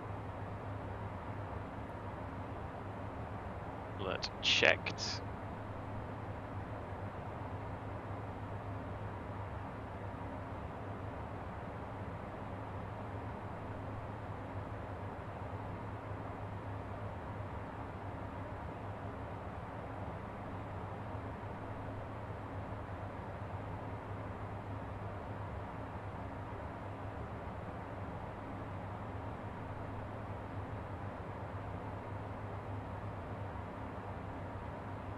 We are out capture, so bug 82.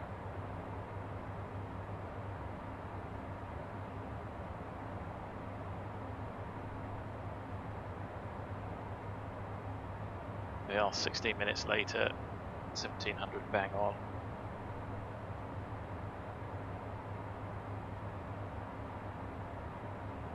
With 6150. We're a little bit light on the fuel.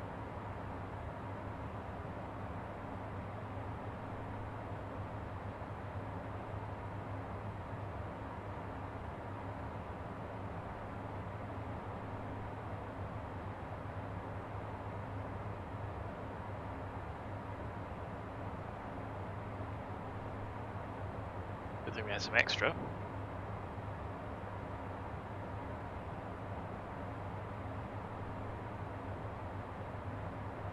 So, 340 miles direct to MLF Milford VOR 112.1. Do shall we?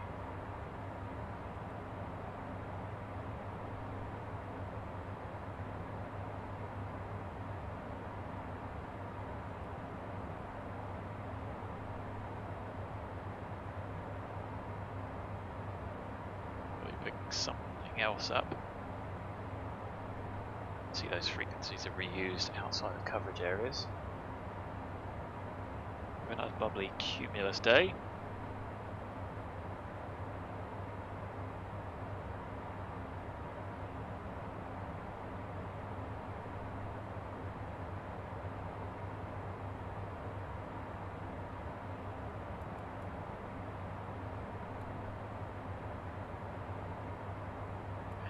Still got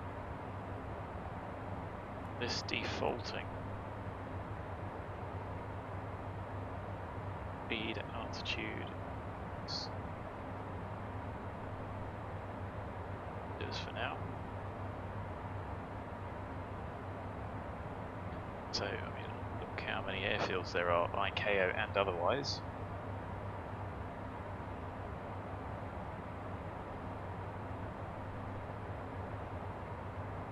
Set minimums for the approach. So Seeger, Barrow, and the only reason I'm doing it here is so I can wind the 10640 up via my mouse.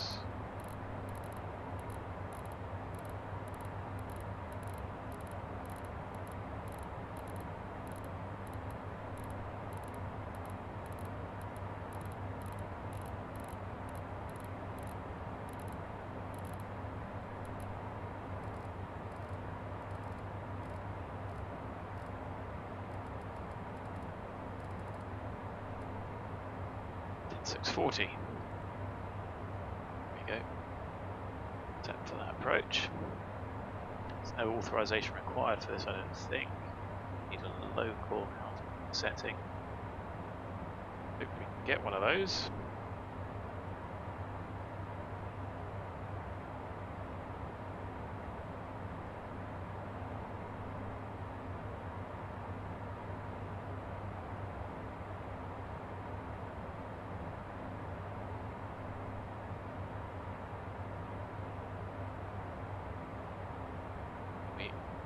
Some weather.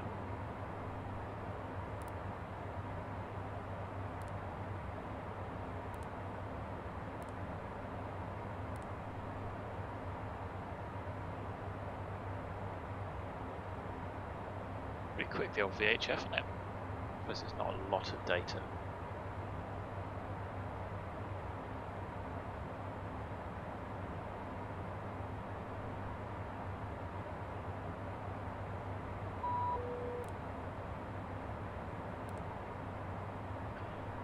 .55 auto, light winds, 10 miles, sky clear, temperature 6, dew point -15, 0.2. There, we'll scribble that down a bit later.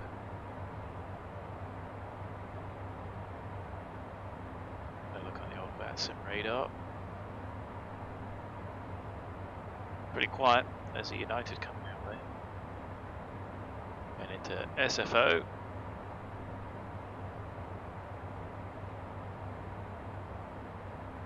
Pretty past where we're going, so we're the only one inbound Telluride. Denver and Colorado Springs, which is our alternates.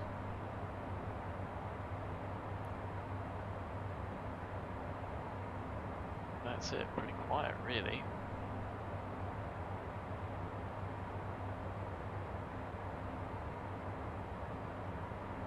Haven't even got to JSICA yet.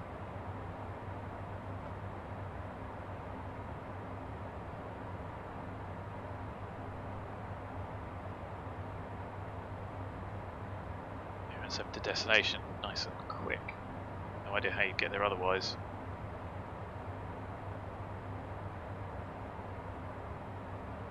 But I don't think it's a poor people destination, to be honest.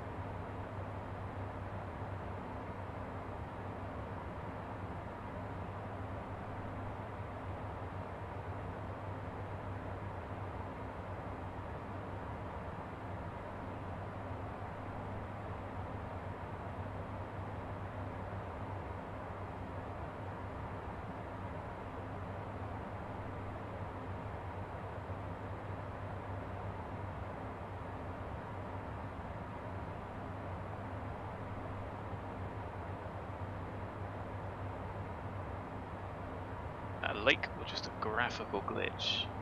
Be lakey to me.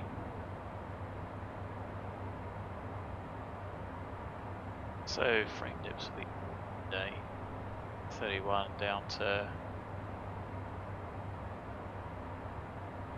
20 something. Somebody else had a very similar thing with every 10 seconds or so dips like that. Irritating to say the least.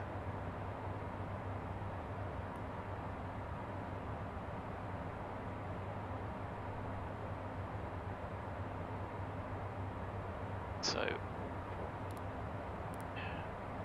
it's progress due.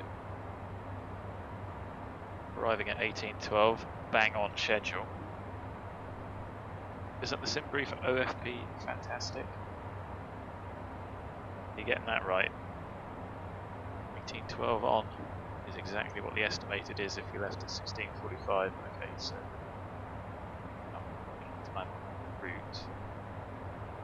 3570 on arrival. 500 light. No, four and a bit.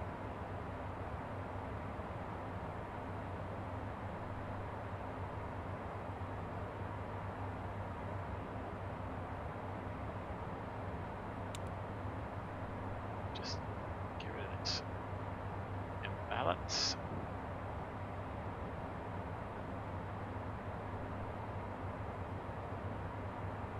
It's not massive, but might as well. Pretty nice. Surprised the lake doesn't show up.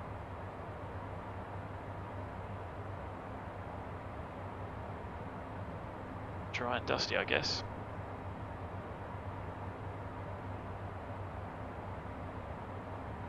The terrain that you can fly across in the States is really stunning. What have we got? We've got 1500 reserve and we've got 1250 extra.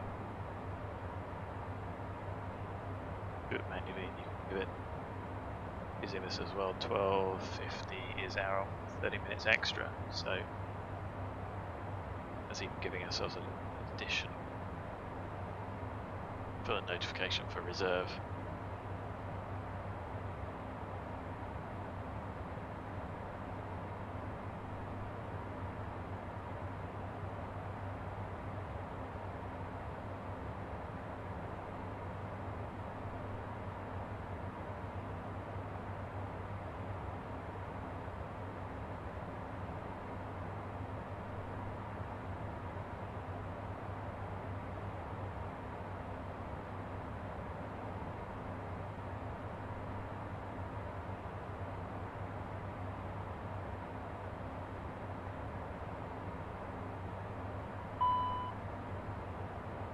So that pings with 20 to go, which I'm pretty sure somebody said was the lag their ideal time to do. Just wait until it goes off.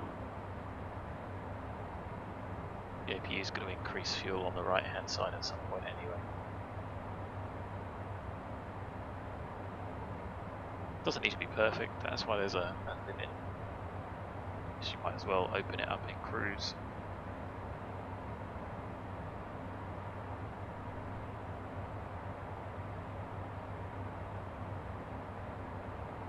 £30 is pretty minimal.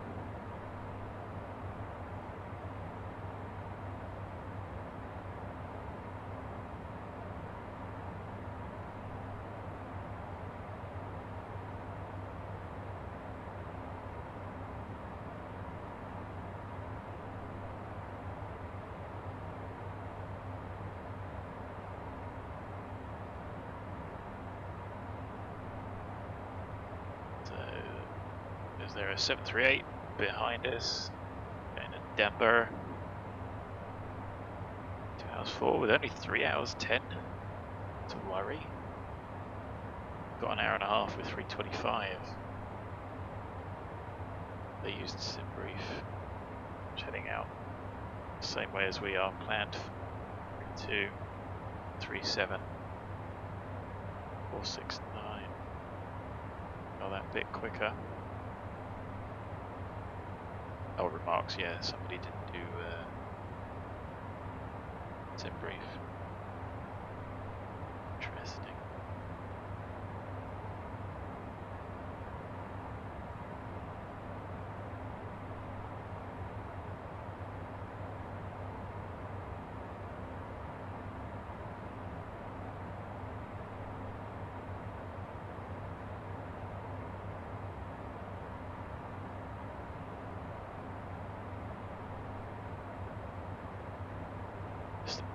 It's incredible in the States, distances are vast. Terrain is just something else. Really highlighted with the Ortho. I know it's a bit colour washed out. The joins are seamless, which is a real shame, but it's so much better than the default. You can texture it. I haven't tried texturing the Ortho yet. That makes it a bit more believable near ground, but at high altitude apparently makes it a bit near. So of course nothing is perfect. 1717 we should be going into the Salt Lake City FIR, IR, but I think it's an ATC.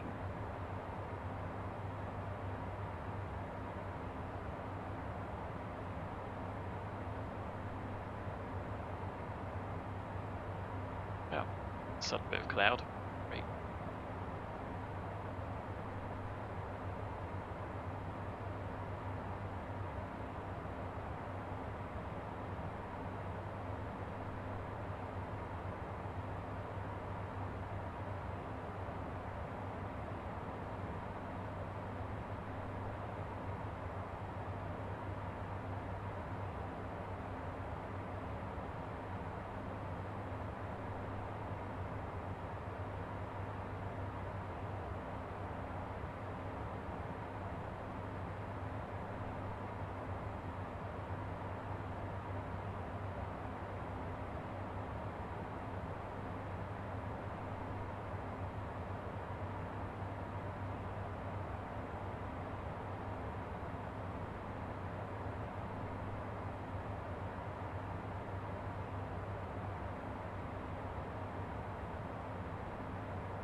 Just the fact that, you know, down here, there's little fields with the irrigation, you're not going to see those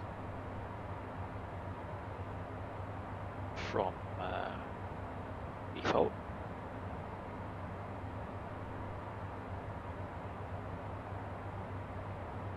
I'm still trying to sort of bottom out in my mind the reluctance of Austin and ergo Lamina on photorealistic scenery, because this certainly looks good enough to me.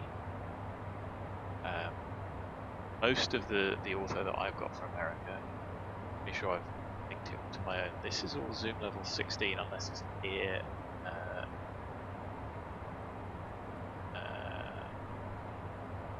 this is within about, I think, 10 miles of an ICAO airport. So this should be 16, quite good and visible from up here, and increasing down to 70 near those airports just to get a bit better. There's no reason why that zoom level couldn't be calculated. I know it's not perfect near the ground, but add a bit of texturing to it that disappears as you get higher. I don't think it would be so bad at all. Certainly, if you want to do visual navigation, then it really is the only way to do it. Anyway, we're at 16 overhead JSICA, which is now -1 instead of -2, so we're off en route time. And we got 550, should have 5.8, about 300 meters weight. So always take a bit extra. And if you imagine if we've been using the APU all that time, even more.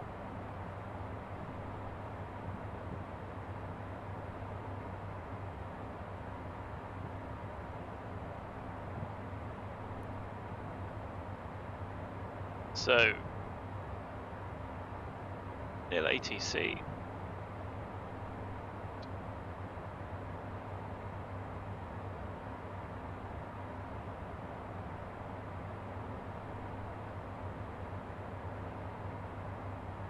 when it comes to photo scenery, I can certainly understand the lack of wanting to stream it because that infrastructure is huge. I can see Microsoft's gimmick. Bing. So where would they get it from? I don't know. Is Ruby good enough? Don't know. What about any of the national providers that have put it? this is all Bing anyway.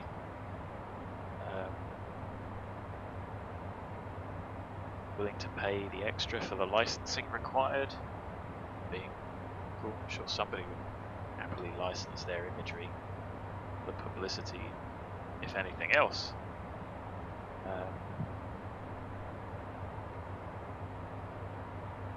Would you just download it in chunks? I suppose it is a big ask, it does take up a lot of space. But there's no reason why. Running overnight.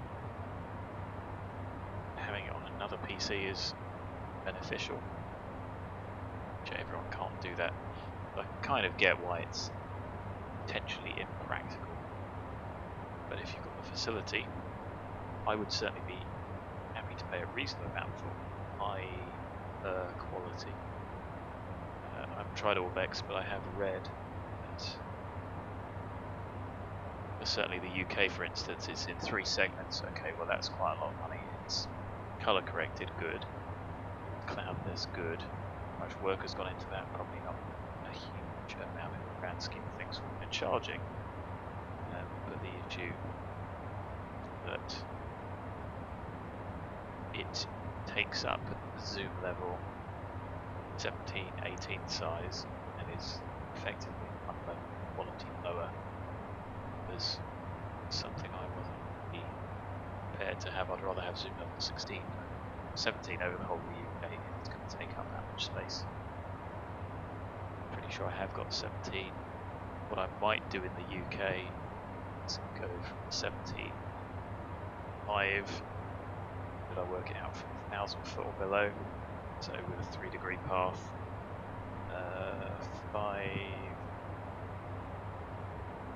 82 kilometers around the airport, increase it to zoom level 18.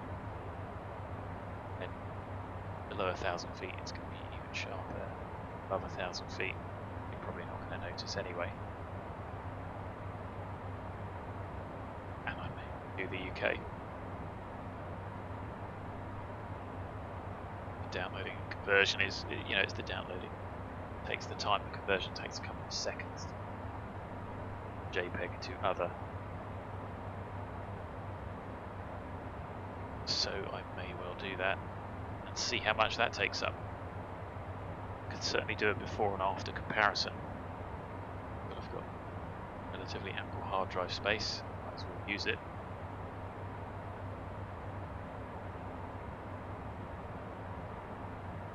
It does do well on the mesh, so I redid Newcastle, so Newcastle is usable again. Go there at some point. Geordie Land. Don't know if you remember, but been there before in the 7.3. Could not vacate at one of the ends because there was a bit of a cliff. Certainly redoing Telluride was useful because again, a little bit worse. That's just mesh, redoing it if the mesh has been improved since I last generated the Ortho. I don't know, but that's certainly a project that can be run overnight and during the day, to be fair. Working the server can do it. A great blob over there to the right, that worries me. Mixture not loading. I know Chris the other day said, is the Ortho defragged? And I had a look and it was set to weekly, so yes it was. I've now set it to daily. Not that actually once it's defragged, it should then need changing because nothing's changing, it's just being read, isn't it? So those drives don't get a lot to them. I do have dedicated drives just for Ortho related, scenery related stuff.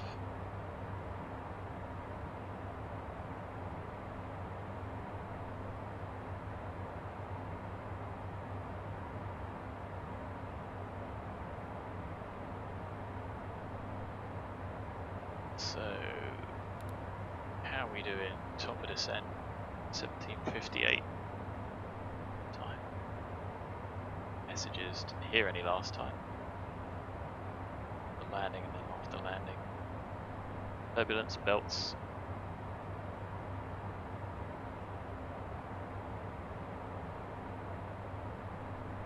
I like the attention to detail, but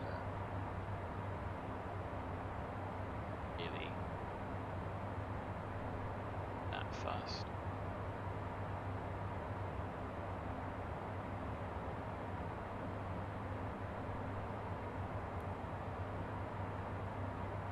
Now we're flying a great circle track, so assuming the wind is constant.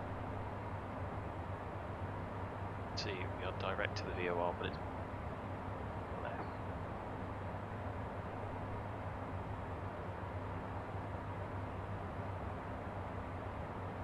This track just heading.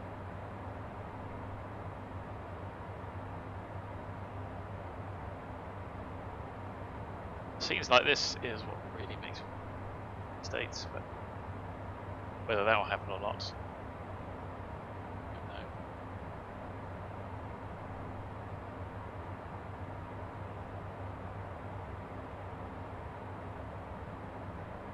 so visibility, we need 3 miles visibility. The last report 10 and clear, so VFR day. Can do is unpredicted on arrival.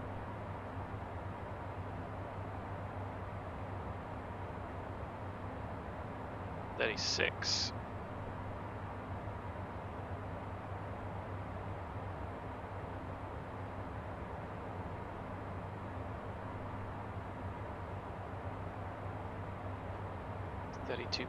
.8.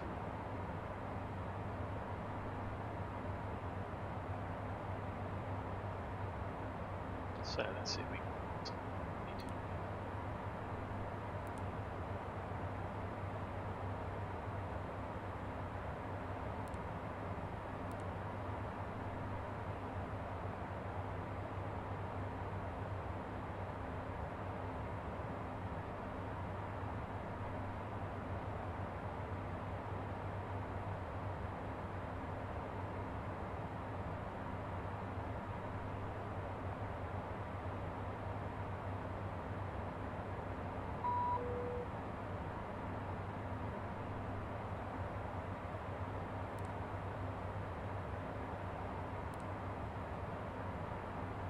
So 17:15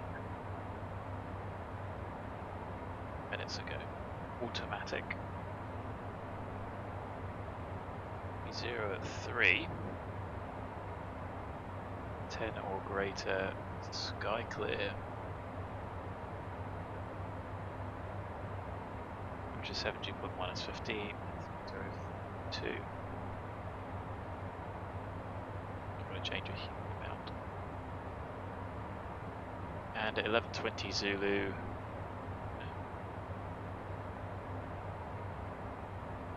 oh no, sorry, that's when it was issued. So the forecast between 12 and 12 was 0 at 6 miles on 8 o'clock. 60 at 7 plus 6.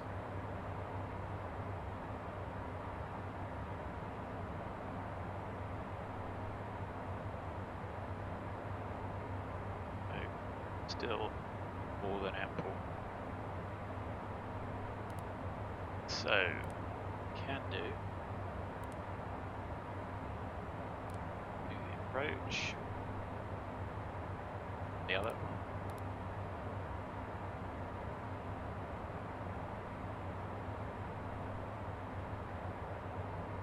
Try that again. There we go. 1, 0, 3.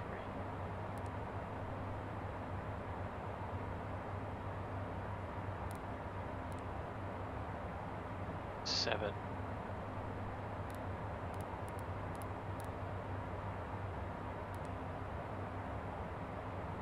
What? Idiot.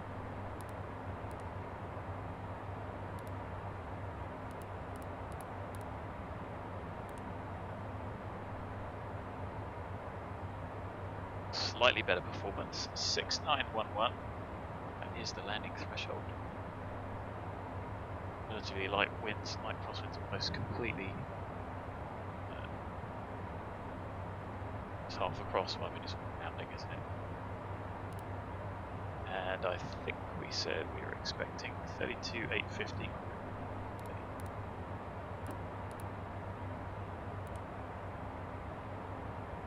some field length, please.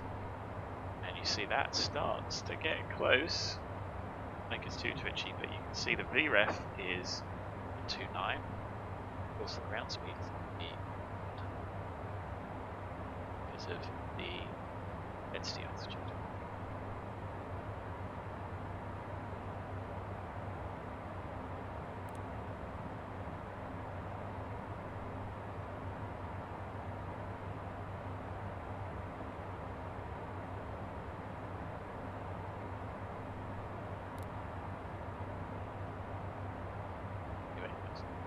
Back outside. Yes, there's a state boundary up ahead. Straight lines I can think of.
Okay, so let's have a look for.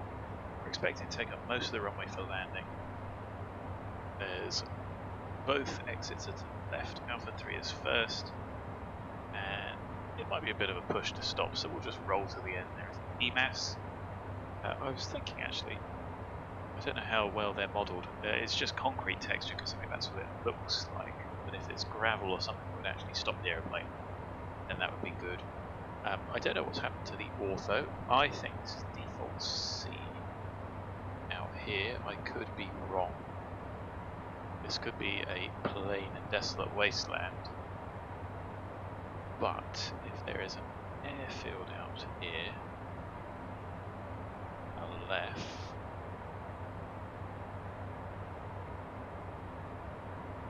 can't quite tell. Maybe it isn't.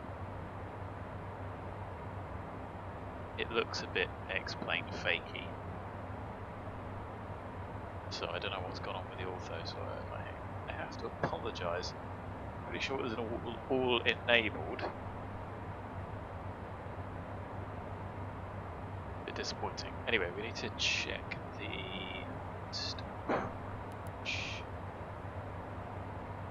So one of those is single engine, the other isn't.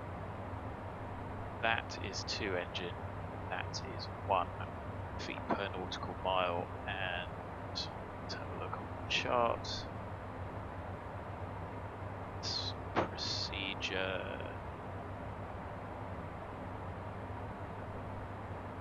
This approach requires a minimum climb gradient of 380 per nautical mile. Ideal. 12.5. Otherwise you've got to use the alternate procedure, so even with the single engine you should be able to make that. I know that's not that's for the aerodrome elevation, so it's going to reduce, but that is single as well. To be honest, we can probably thread our way through everything. The missed approach is limited to 180. It's a WAS approach. Actually no, check that. It's here.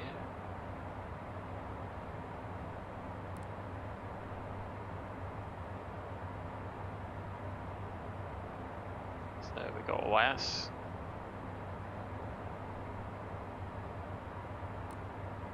That's useful. I think it's got range, so it will tell us if we can't do it. It's just incredibly cool. So that's it really. We don't have to dial the channel in because it does it itself. On approach is 096. ETL, I'm going to be using the VOR, but it's 102 outbound and it's 102 for the hold, so I'm not to dial those in. Yeah, this is looking like junky X-planes here.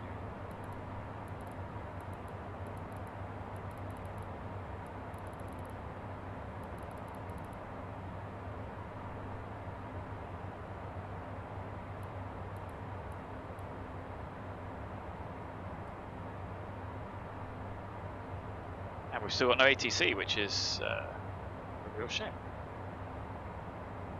So, 13, let's just check these legs. 13 above, yes. 12.9 above. It's 13 in the hold, and a very small step. Should be 12.9 out. I'm sure the airplane like that, but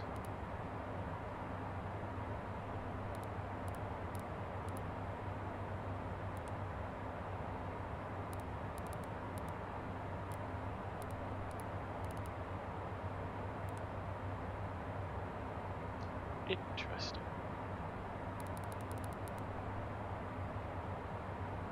It's because the initial approach. Mostly intercept 1.5, and that's 10 DME out. We are approaching top of descent. So the MSA is 15.5. Dial 16 in. VNav.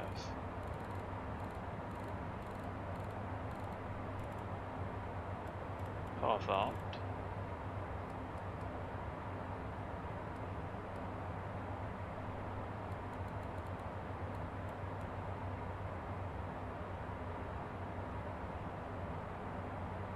Frame rate's taking a tumble. GPU's working on these cloud layers. Seems to be the limiting factor. That.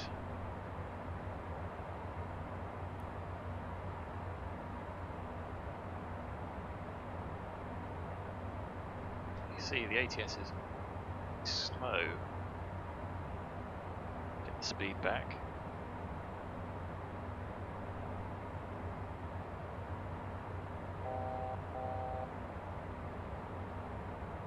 Descent checklist. Shoulder harness. Passenger signs. Leave them off for the time being. Pressurization. 1,000 feet set Fuel quantity and balance. is 50 pounds with intolerance. FMS landing data charts. So we've done the landing data based on the predicted arrival fuel.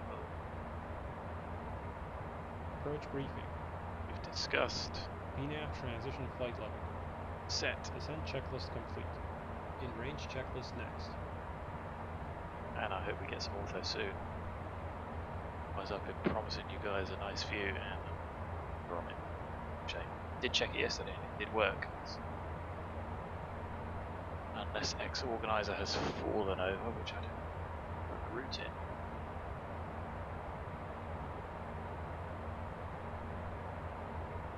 Although we wouldn't have necessarily known on the way out, although we did have some on the way, so pass.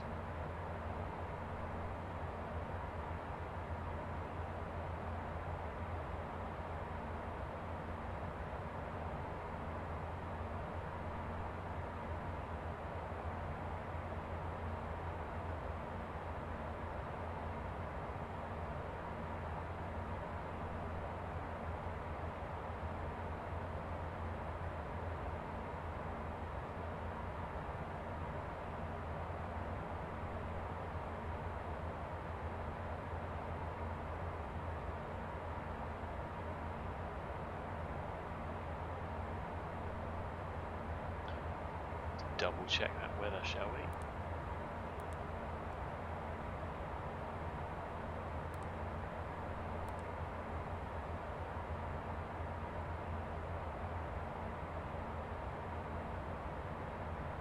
It's tanking thanks to the GPU, so let's go for performance. Got it back. And you can see the line here. There's the Ortho kicking back in.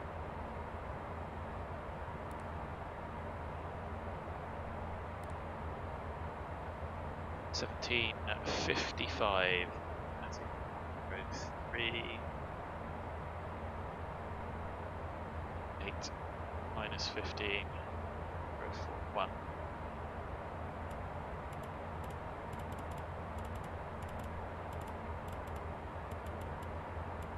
Not sure why the airplane changes that. I'm not sure if the temperature is a negligible difference.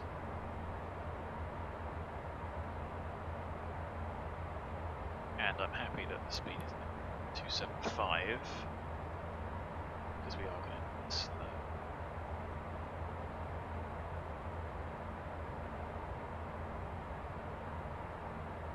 So look at the difference there.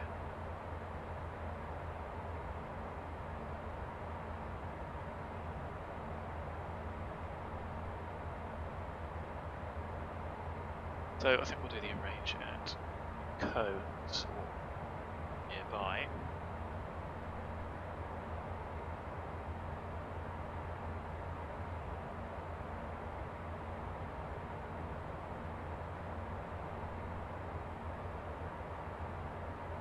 See that straight line there.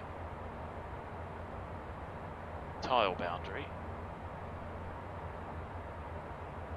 I think this has got HD mesh just as a backup,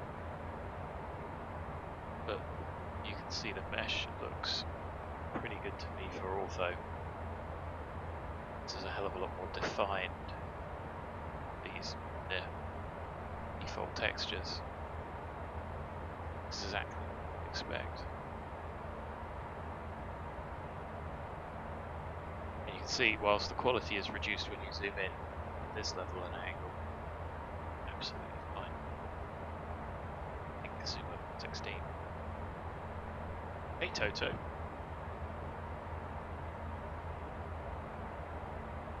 Sounds good to me. I like to just, I don't know if you saw there that I like to bring it back. I'll just have to get used to bringing it back a little bit earlier just to stop doing that speed increase with the nose over. There was something I was going to ask you. But thanks for joining anyway, big man. Appreciate it. I've got to worry about my ortho, got to worry about lots of stuff. Hopefully. Worry about the frame rate. Oh, now we're back up to the 40s. I know it's clear. Still the CPU that takes a hammering.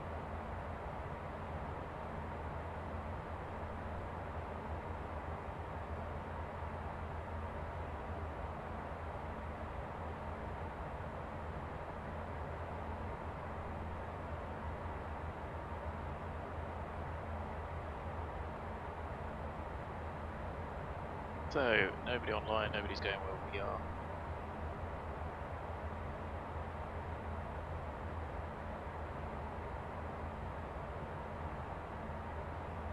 On the VATSIM radar, OAK-TEX, it's just us.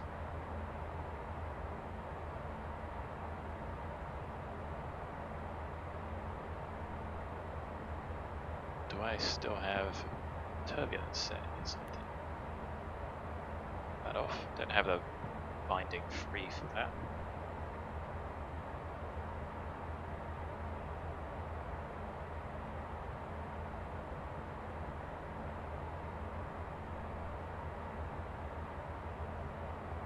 Isn't it 20 miles from the EVGA? Sounds about right, doesn't it? 40 miles from destination.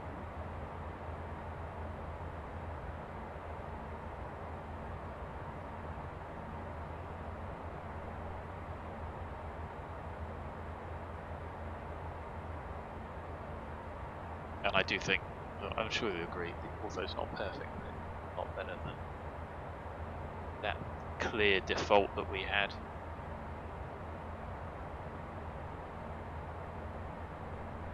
Even if you do have the occasional cloud, as you can see just to the right of the nose there.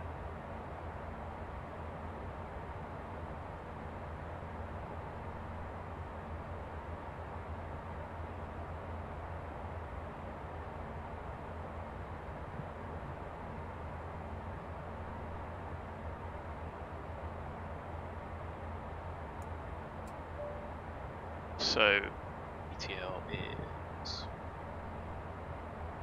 about 17 miles out.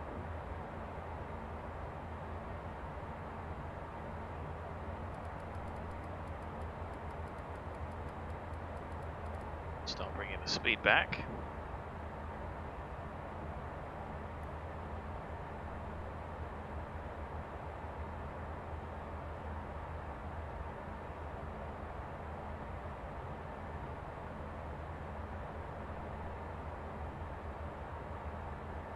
I think you'll agree. I don't know what this is like compared to the default mesh. Maybe once we've landed, afterwards, maybe later on tonight, I'll try it with the default and see what it looks like.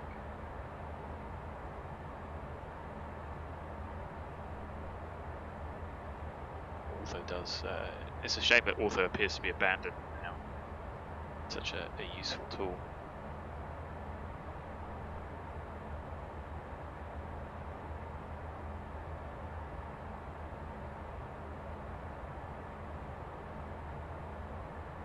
So, path we passed 18, 3041.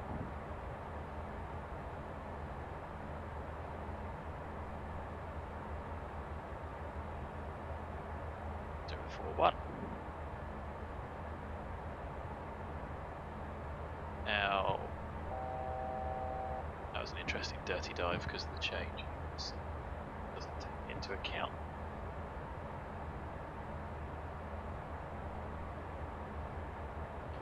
So we'll continue down to 13. Find the mouse.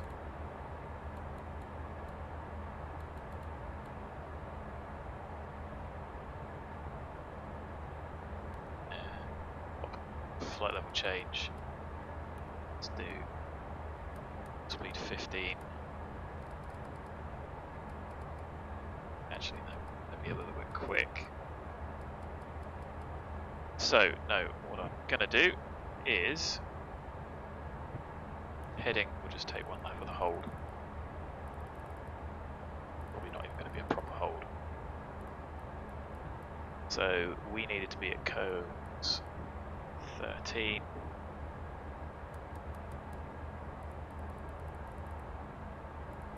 Just bring that back. Outbound is going to be 282.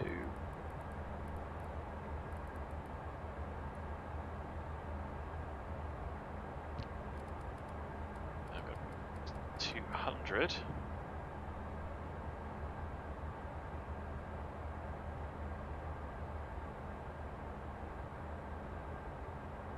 I think that's super level 17.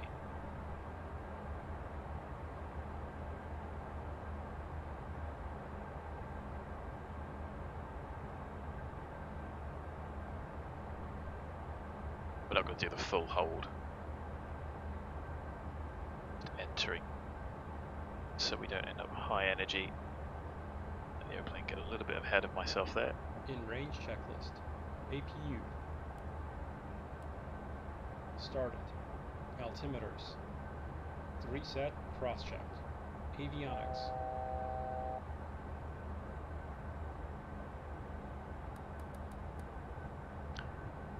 MFD. External lights. On. N1 target.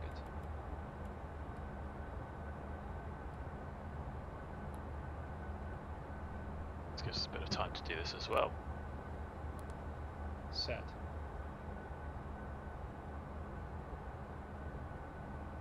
Guess I didn't turn the landing lights off. M1 target set and then confirm. APU PAX transition. Needs track 282. We're not quite tracking Veil 282. completed. APU generator. On. CAS. See, that wasn't a bad turn. See the VOR out to the side. CAS is clear. In range checklist complete. Before landing checklist next. But just doing that little bit has sorted us out, I tell you what.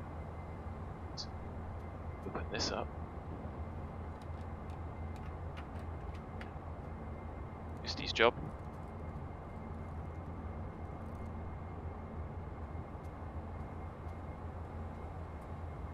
And just bring it round.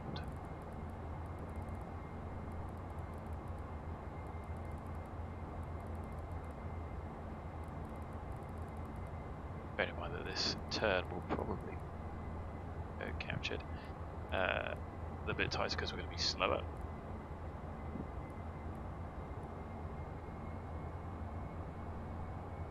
Try calling the sat phone.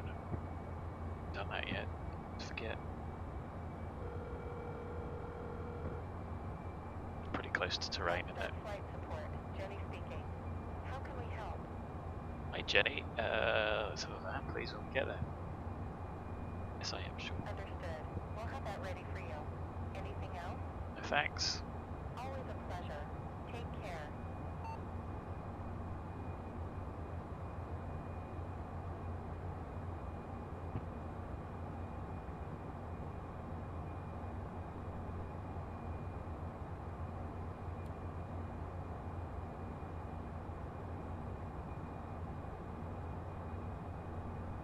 No, managed to overcook that a little bit. It wasn't a bad guess.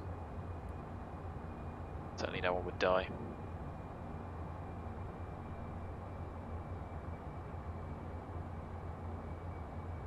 Straight back to the VOR. Back on course. Telluride traffic, prefect 99 overhead, Combs, VOR, 13,000 feet. inbound on our Zulu runway 9, Telluride traffic.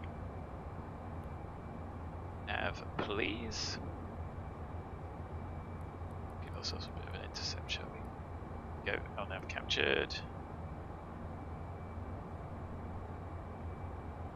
Yes, so Toto, I have a 21 by 9 screen, and otherwise you get the bars, etc. I can pop it back to 21 by 9. I know it cuts off most of those things, but for those with 16 by 9 it sort of gets rid of that letterboxing. I thought that was potentially better.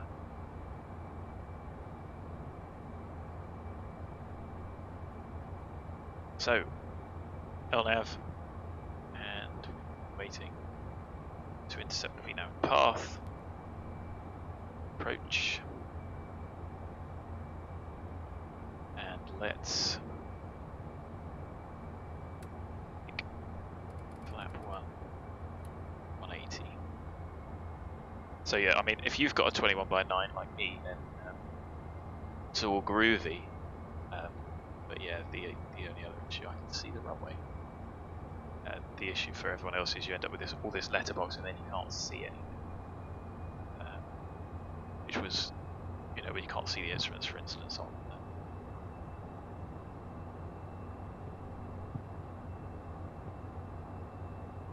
go. Aggressive turn.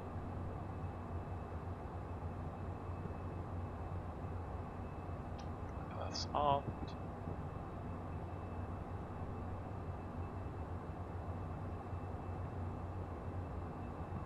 So we've done the in-range. And set my glide path. Oh, Toto, get yourself 21 by 9. It's such a brilliant form factor. So the mist is 57. Straight ahead, 180. Go gear down. Flap 160. I know it's a little bit early.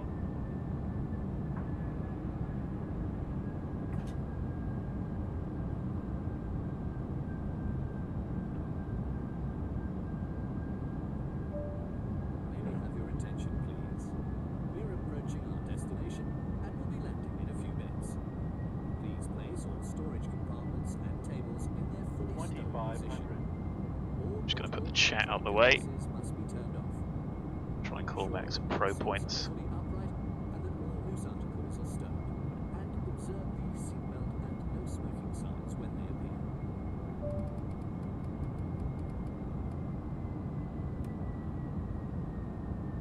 Before landing checklist. Landing gear lever. Down indicating. No steer. Arm center clear. Anti-skid. Armed tested. Passenger signs. On. Wing cowl anti-ice. Not required. Continuous ignition. 2500. On. Thrust reversers. Armed. Spoilers. Stowed auto. Flaps. Set. CAS. So, reverses armed, ignition on. Before landing checklist complete. After landing checklist next. Telluride traffic, prefix 99, 4 mile final runway 9. Telluride traffic.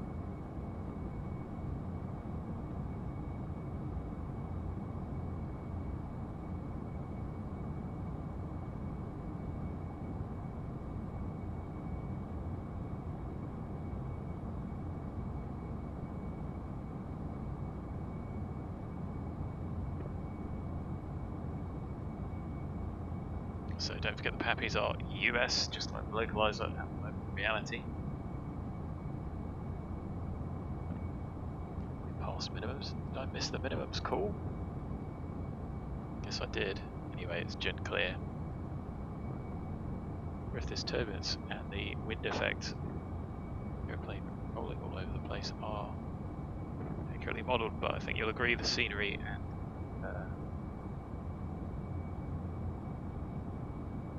mesh are pretty good. Not sure the runway is quite this sloped, but we'll find out. Doesn't look this sloped in reality, certainly from the photos.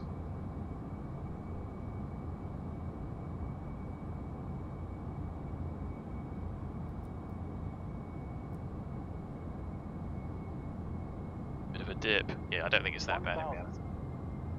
500, 150, 40, 30, 20, 10. Oh, we're gonna have to touch down on this. Never gonna stop.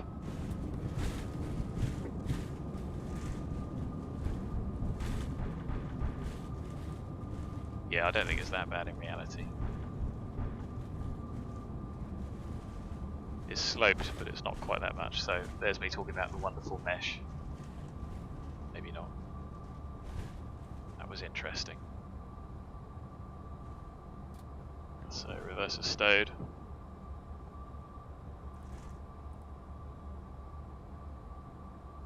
I think that was a bad landing.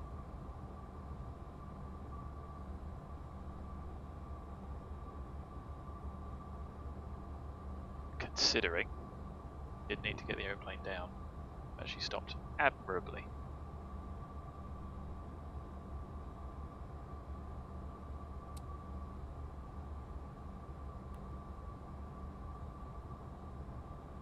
Now, we've just got to find somewhere to park. Interesting replay to watch.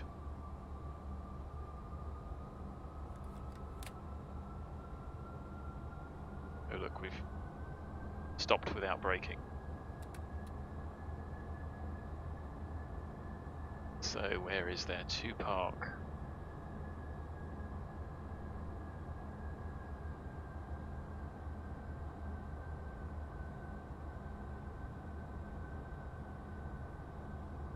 There are traffic, prefect 99, runway vacated. After landing checklist. Landing pulse recog lights. Off. Anti-collision lights. Off. Continuous ignition. Off. Windshield heat. Off. Probes. Off. Wing anti-ice. Off. Cow anti-ice. Not required. Spoilers. Stowed. Flaps. 0. ATC TCAS. Alt on. Radar mode. Standby. After landing checklist complete. Are we going to fit Engine here, checklist or do we next. need to go to the other ramp? Let's take a look. I don't think we can fit really anywhere else to go.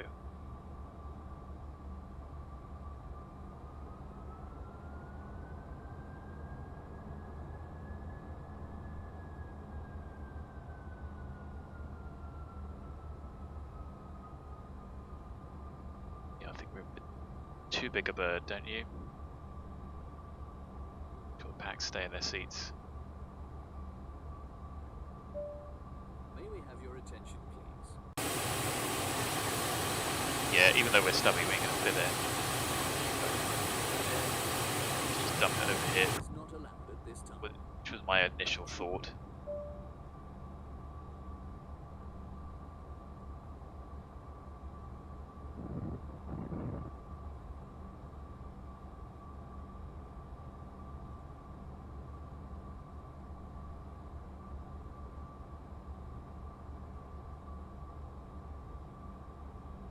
Fit in between some of these cones. I think there would be nowhere to park.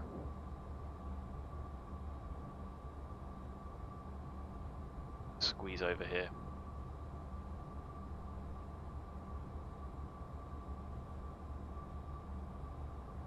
Blowing any of these aeroplanes away.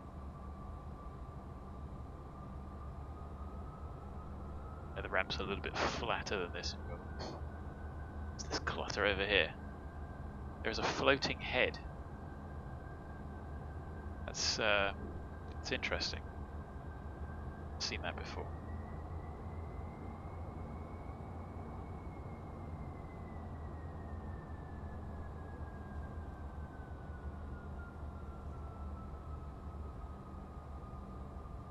That was fun.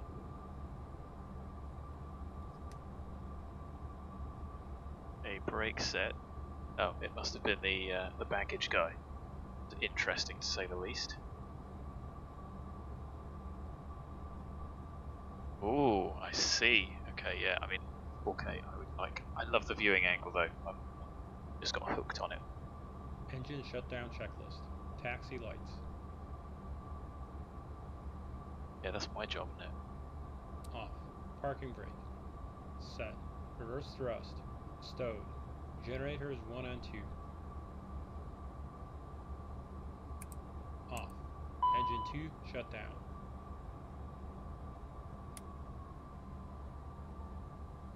Fuel boost pumps.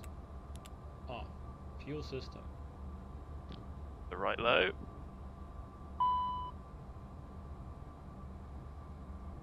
Engine 1 shut down. Check ITT below 350 degrees Celsius. Checked.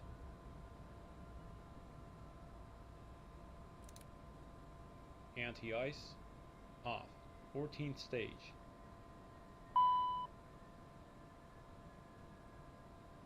So my job apparently is Off.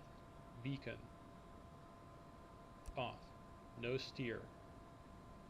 Off. ATC TCAS.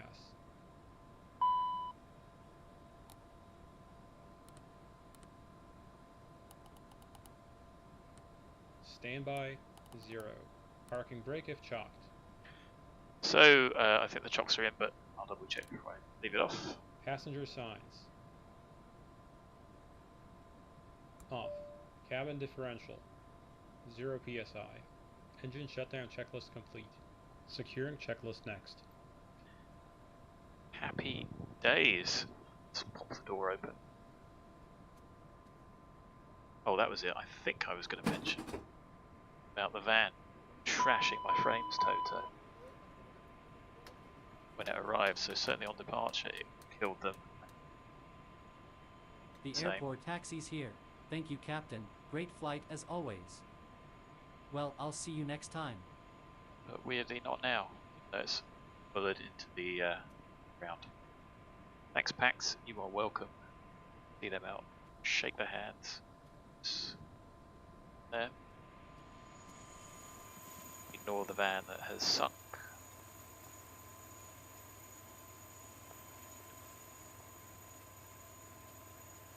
These while I think about it. That's not a bad park, considering. I think I took the other one out with the wind. See there with the van.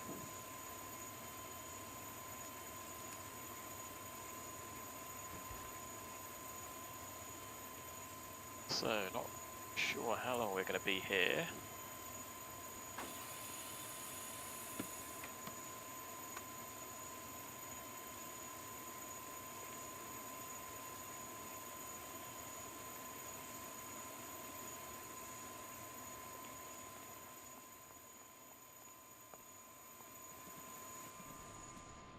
Be fun refueling. Like I say, I'm pretty sure in reality, photos, the pan is here is sort of cut into the side a bit more.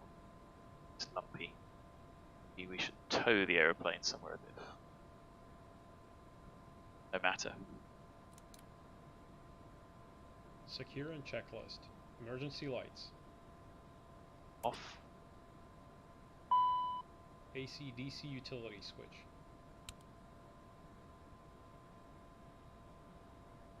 Off. Headsets. Thrust reversers.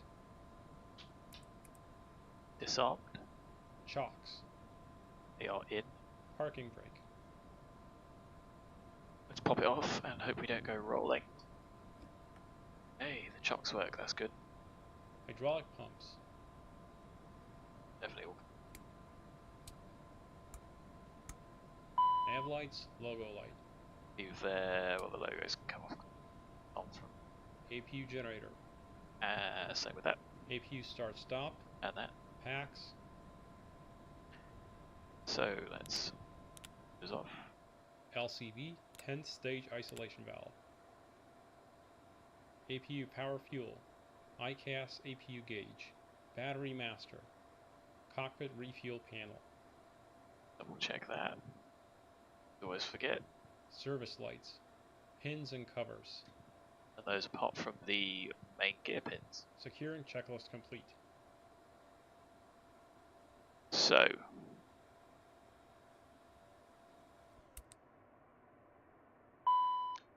Gen off.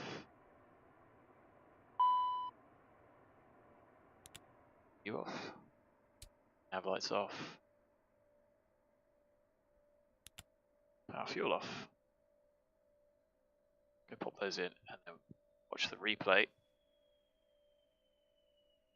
of said landing. Oh, the other thing, because the checklist tips were sort of half cut off, I've shrunk those down as well so they don't show. I tell you what, ladies and gents, welcome to Telluride. Pretty impressive scenery. Second highest airport in the States.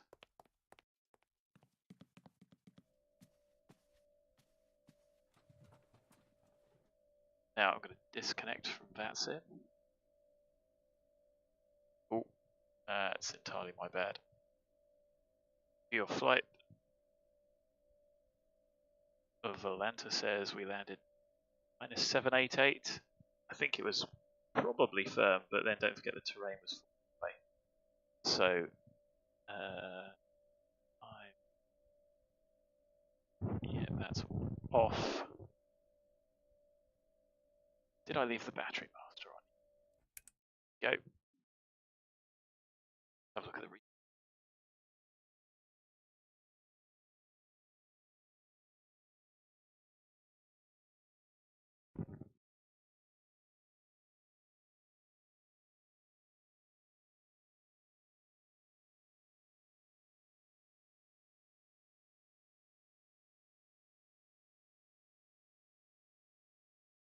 So the runway has a slope. I don't think it's this extreme in reality.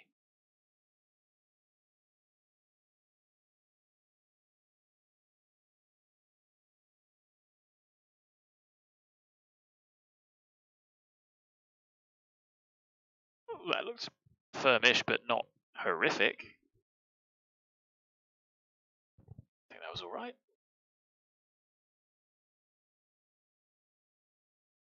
Considering that that is a huge dip. Probably going to be easy. There you go. I think you'd appreciate the quality of, though maybe not the terrain and the smoothing that goes with it. I might be able to get it. I might be able to get it better. So Toto, this is the default that Ortho will give a better terrain mesh. I don't know enough about it to try and get it even more detailed, and there's a load of smoothing as well. So I suppose what I really want is more points around here. Certainly for this airport, but I don't think you can just do the terrain for the airport, unlike the zoom levels, which unfortunately poses a bit of a problem. I don't know what the default one is like. It's probably got less of a pronounced dip because the resolution is lower, even though it's got some resolution. I know this is going to be a lot better, but there must be some smoothing that goes on because it certainly doesn't look that bad from the pictures.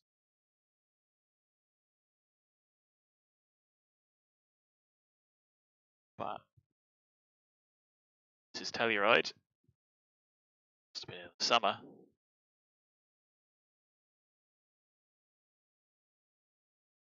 Maybe it's not. I've been told that the mesh is as good as the UHD mesh. Maybe it isn't. I'll do a bit of a comparison between the two. It's difficult to tell. I know there's some comparisons online, but for the runway, less than ideal. Made it a bit of a struggle, but hey, it's all part of the fun. See that drop off the cliff down there? You would run this runway.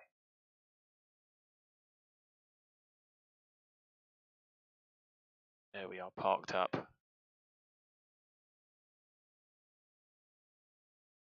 Yeah, no idea why there's cones. Maybe I should have tried to thread in between them. Well, maybe park facing the other way. I'll tow it, move it. No. Anyway, this is us. Welcome to Telluride. If you enjoyed the trip, it's a bit of a long and boring cruise. It's about as much as I can endure, really. It gets a bit sort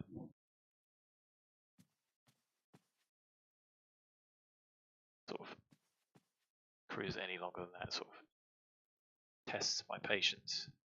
So I fill in the fuel log, etc. Other frames, well, inside's still pretty good, so something's working.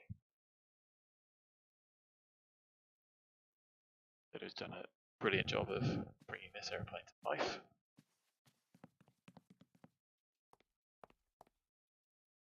So just the pins to do. Shut the door. Or did I already? Oh, I did the pins, didn't I?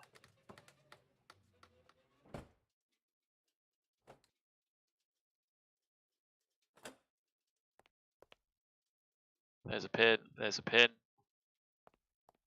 There's an airplane put to bed. Looks pretty good with the mountains in the background. There's a shot for your Instagram. Come back and get another one. Anyway guys, I'm going to go and have some dinner.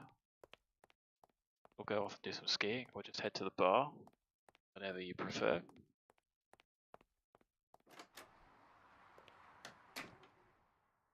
Thanks for watching. Welcome back to the FBO with no fog inside. And I look forward to seeing you again soon. I can't promise when that'll be, but stay safe, look after yourselves. And as always, thanks for watching. Bye for now.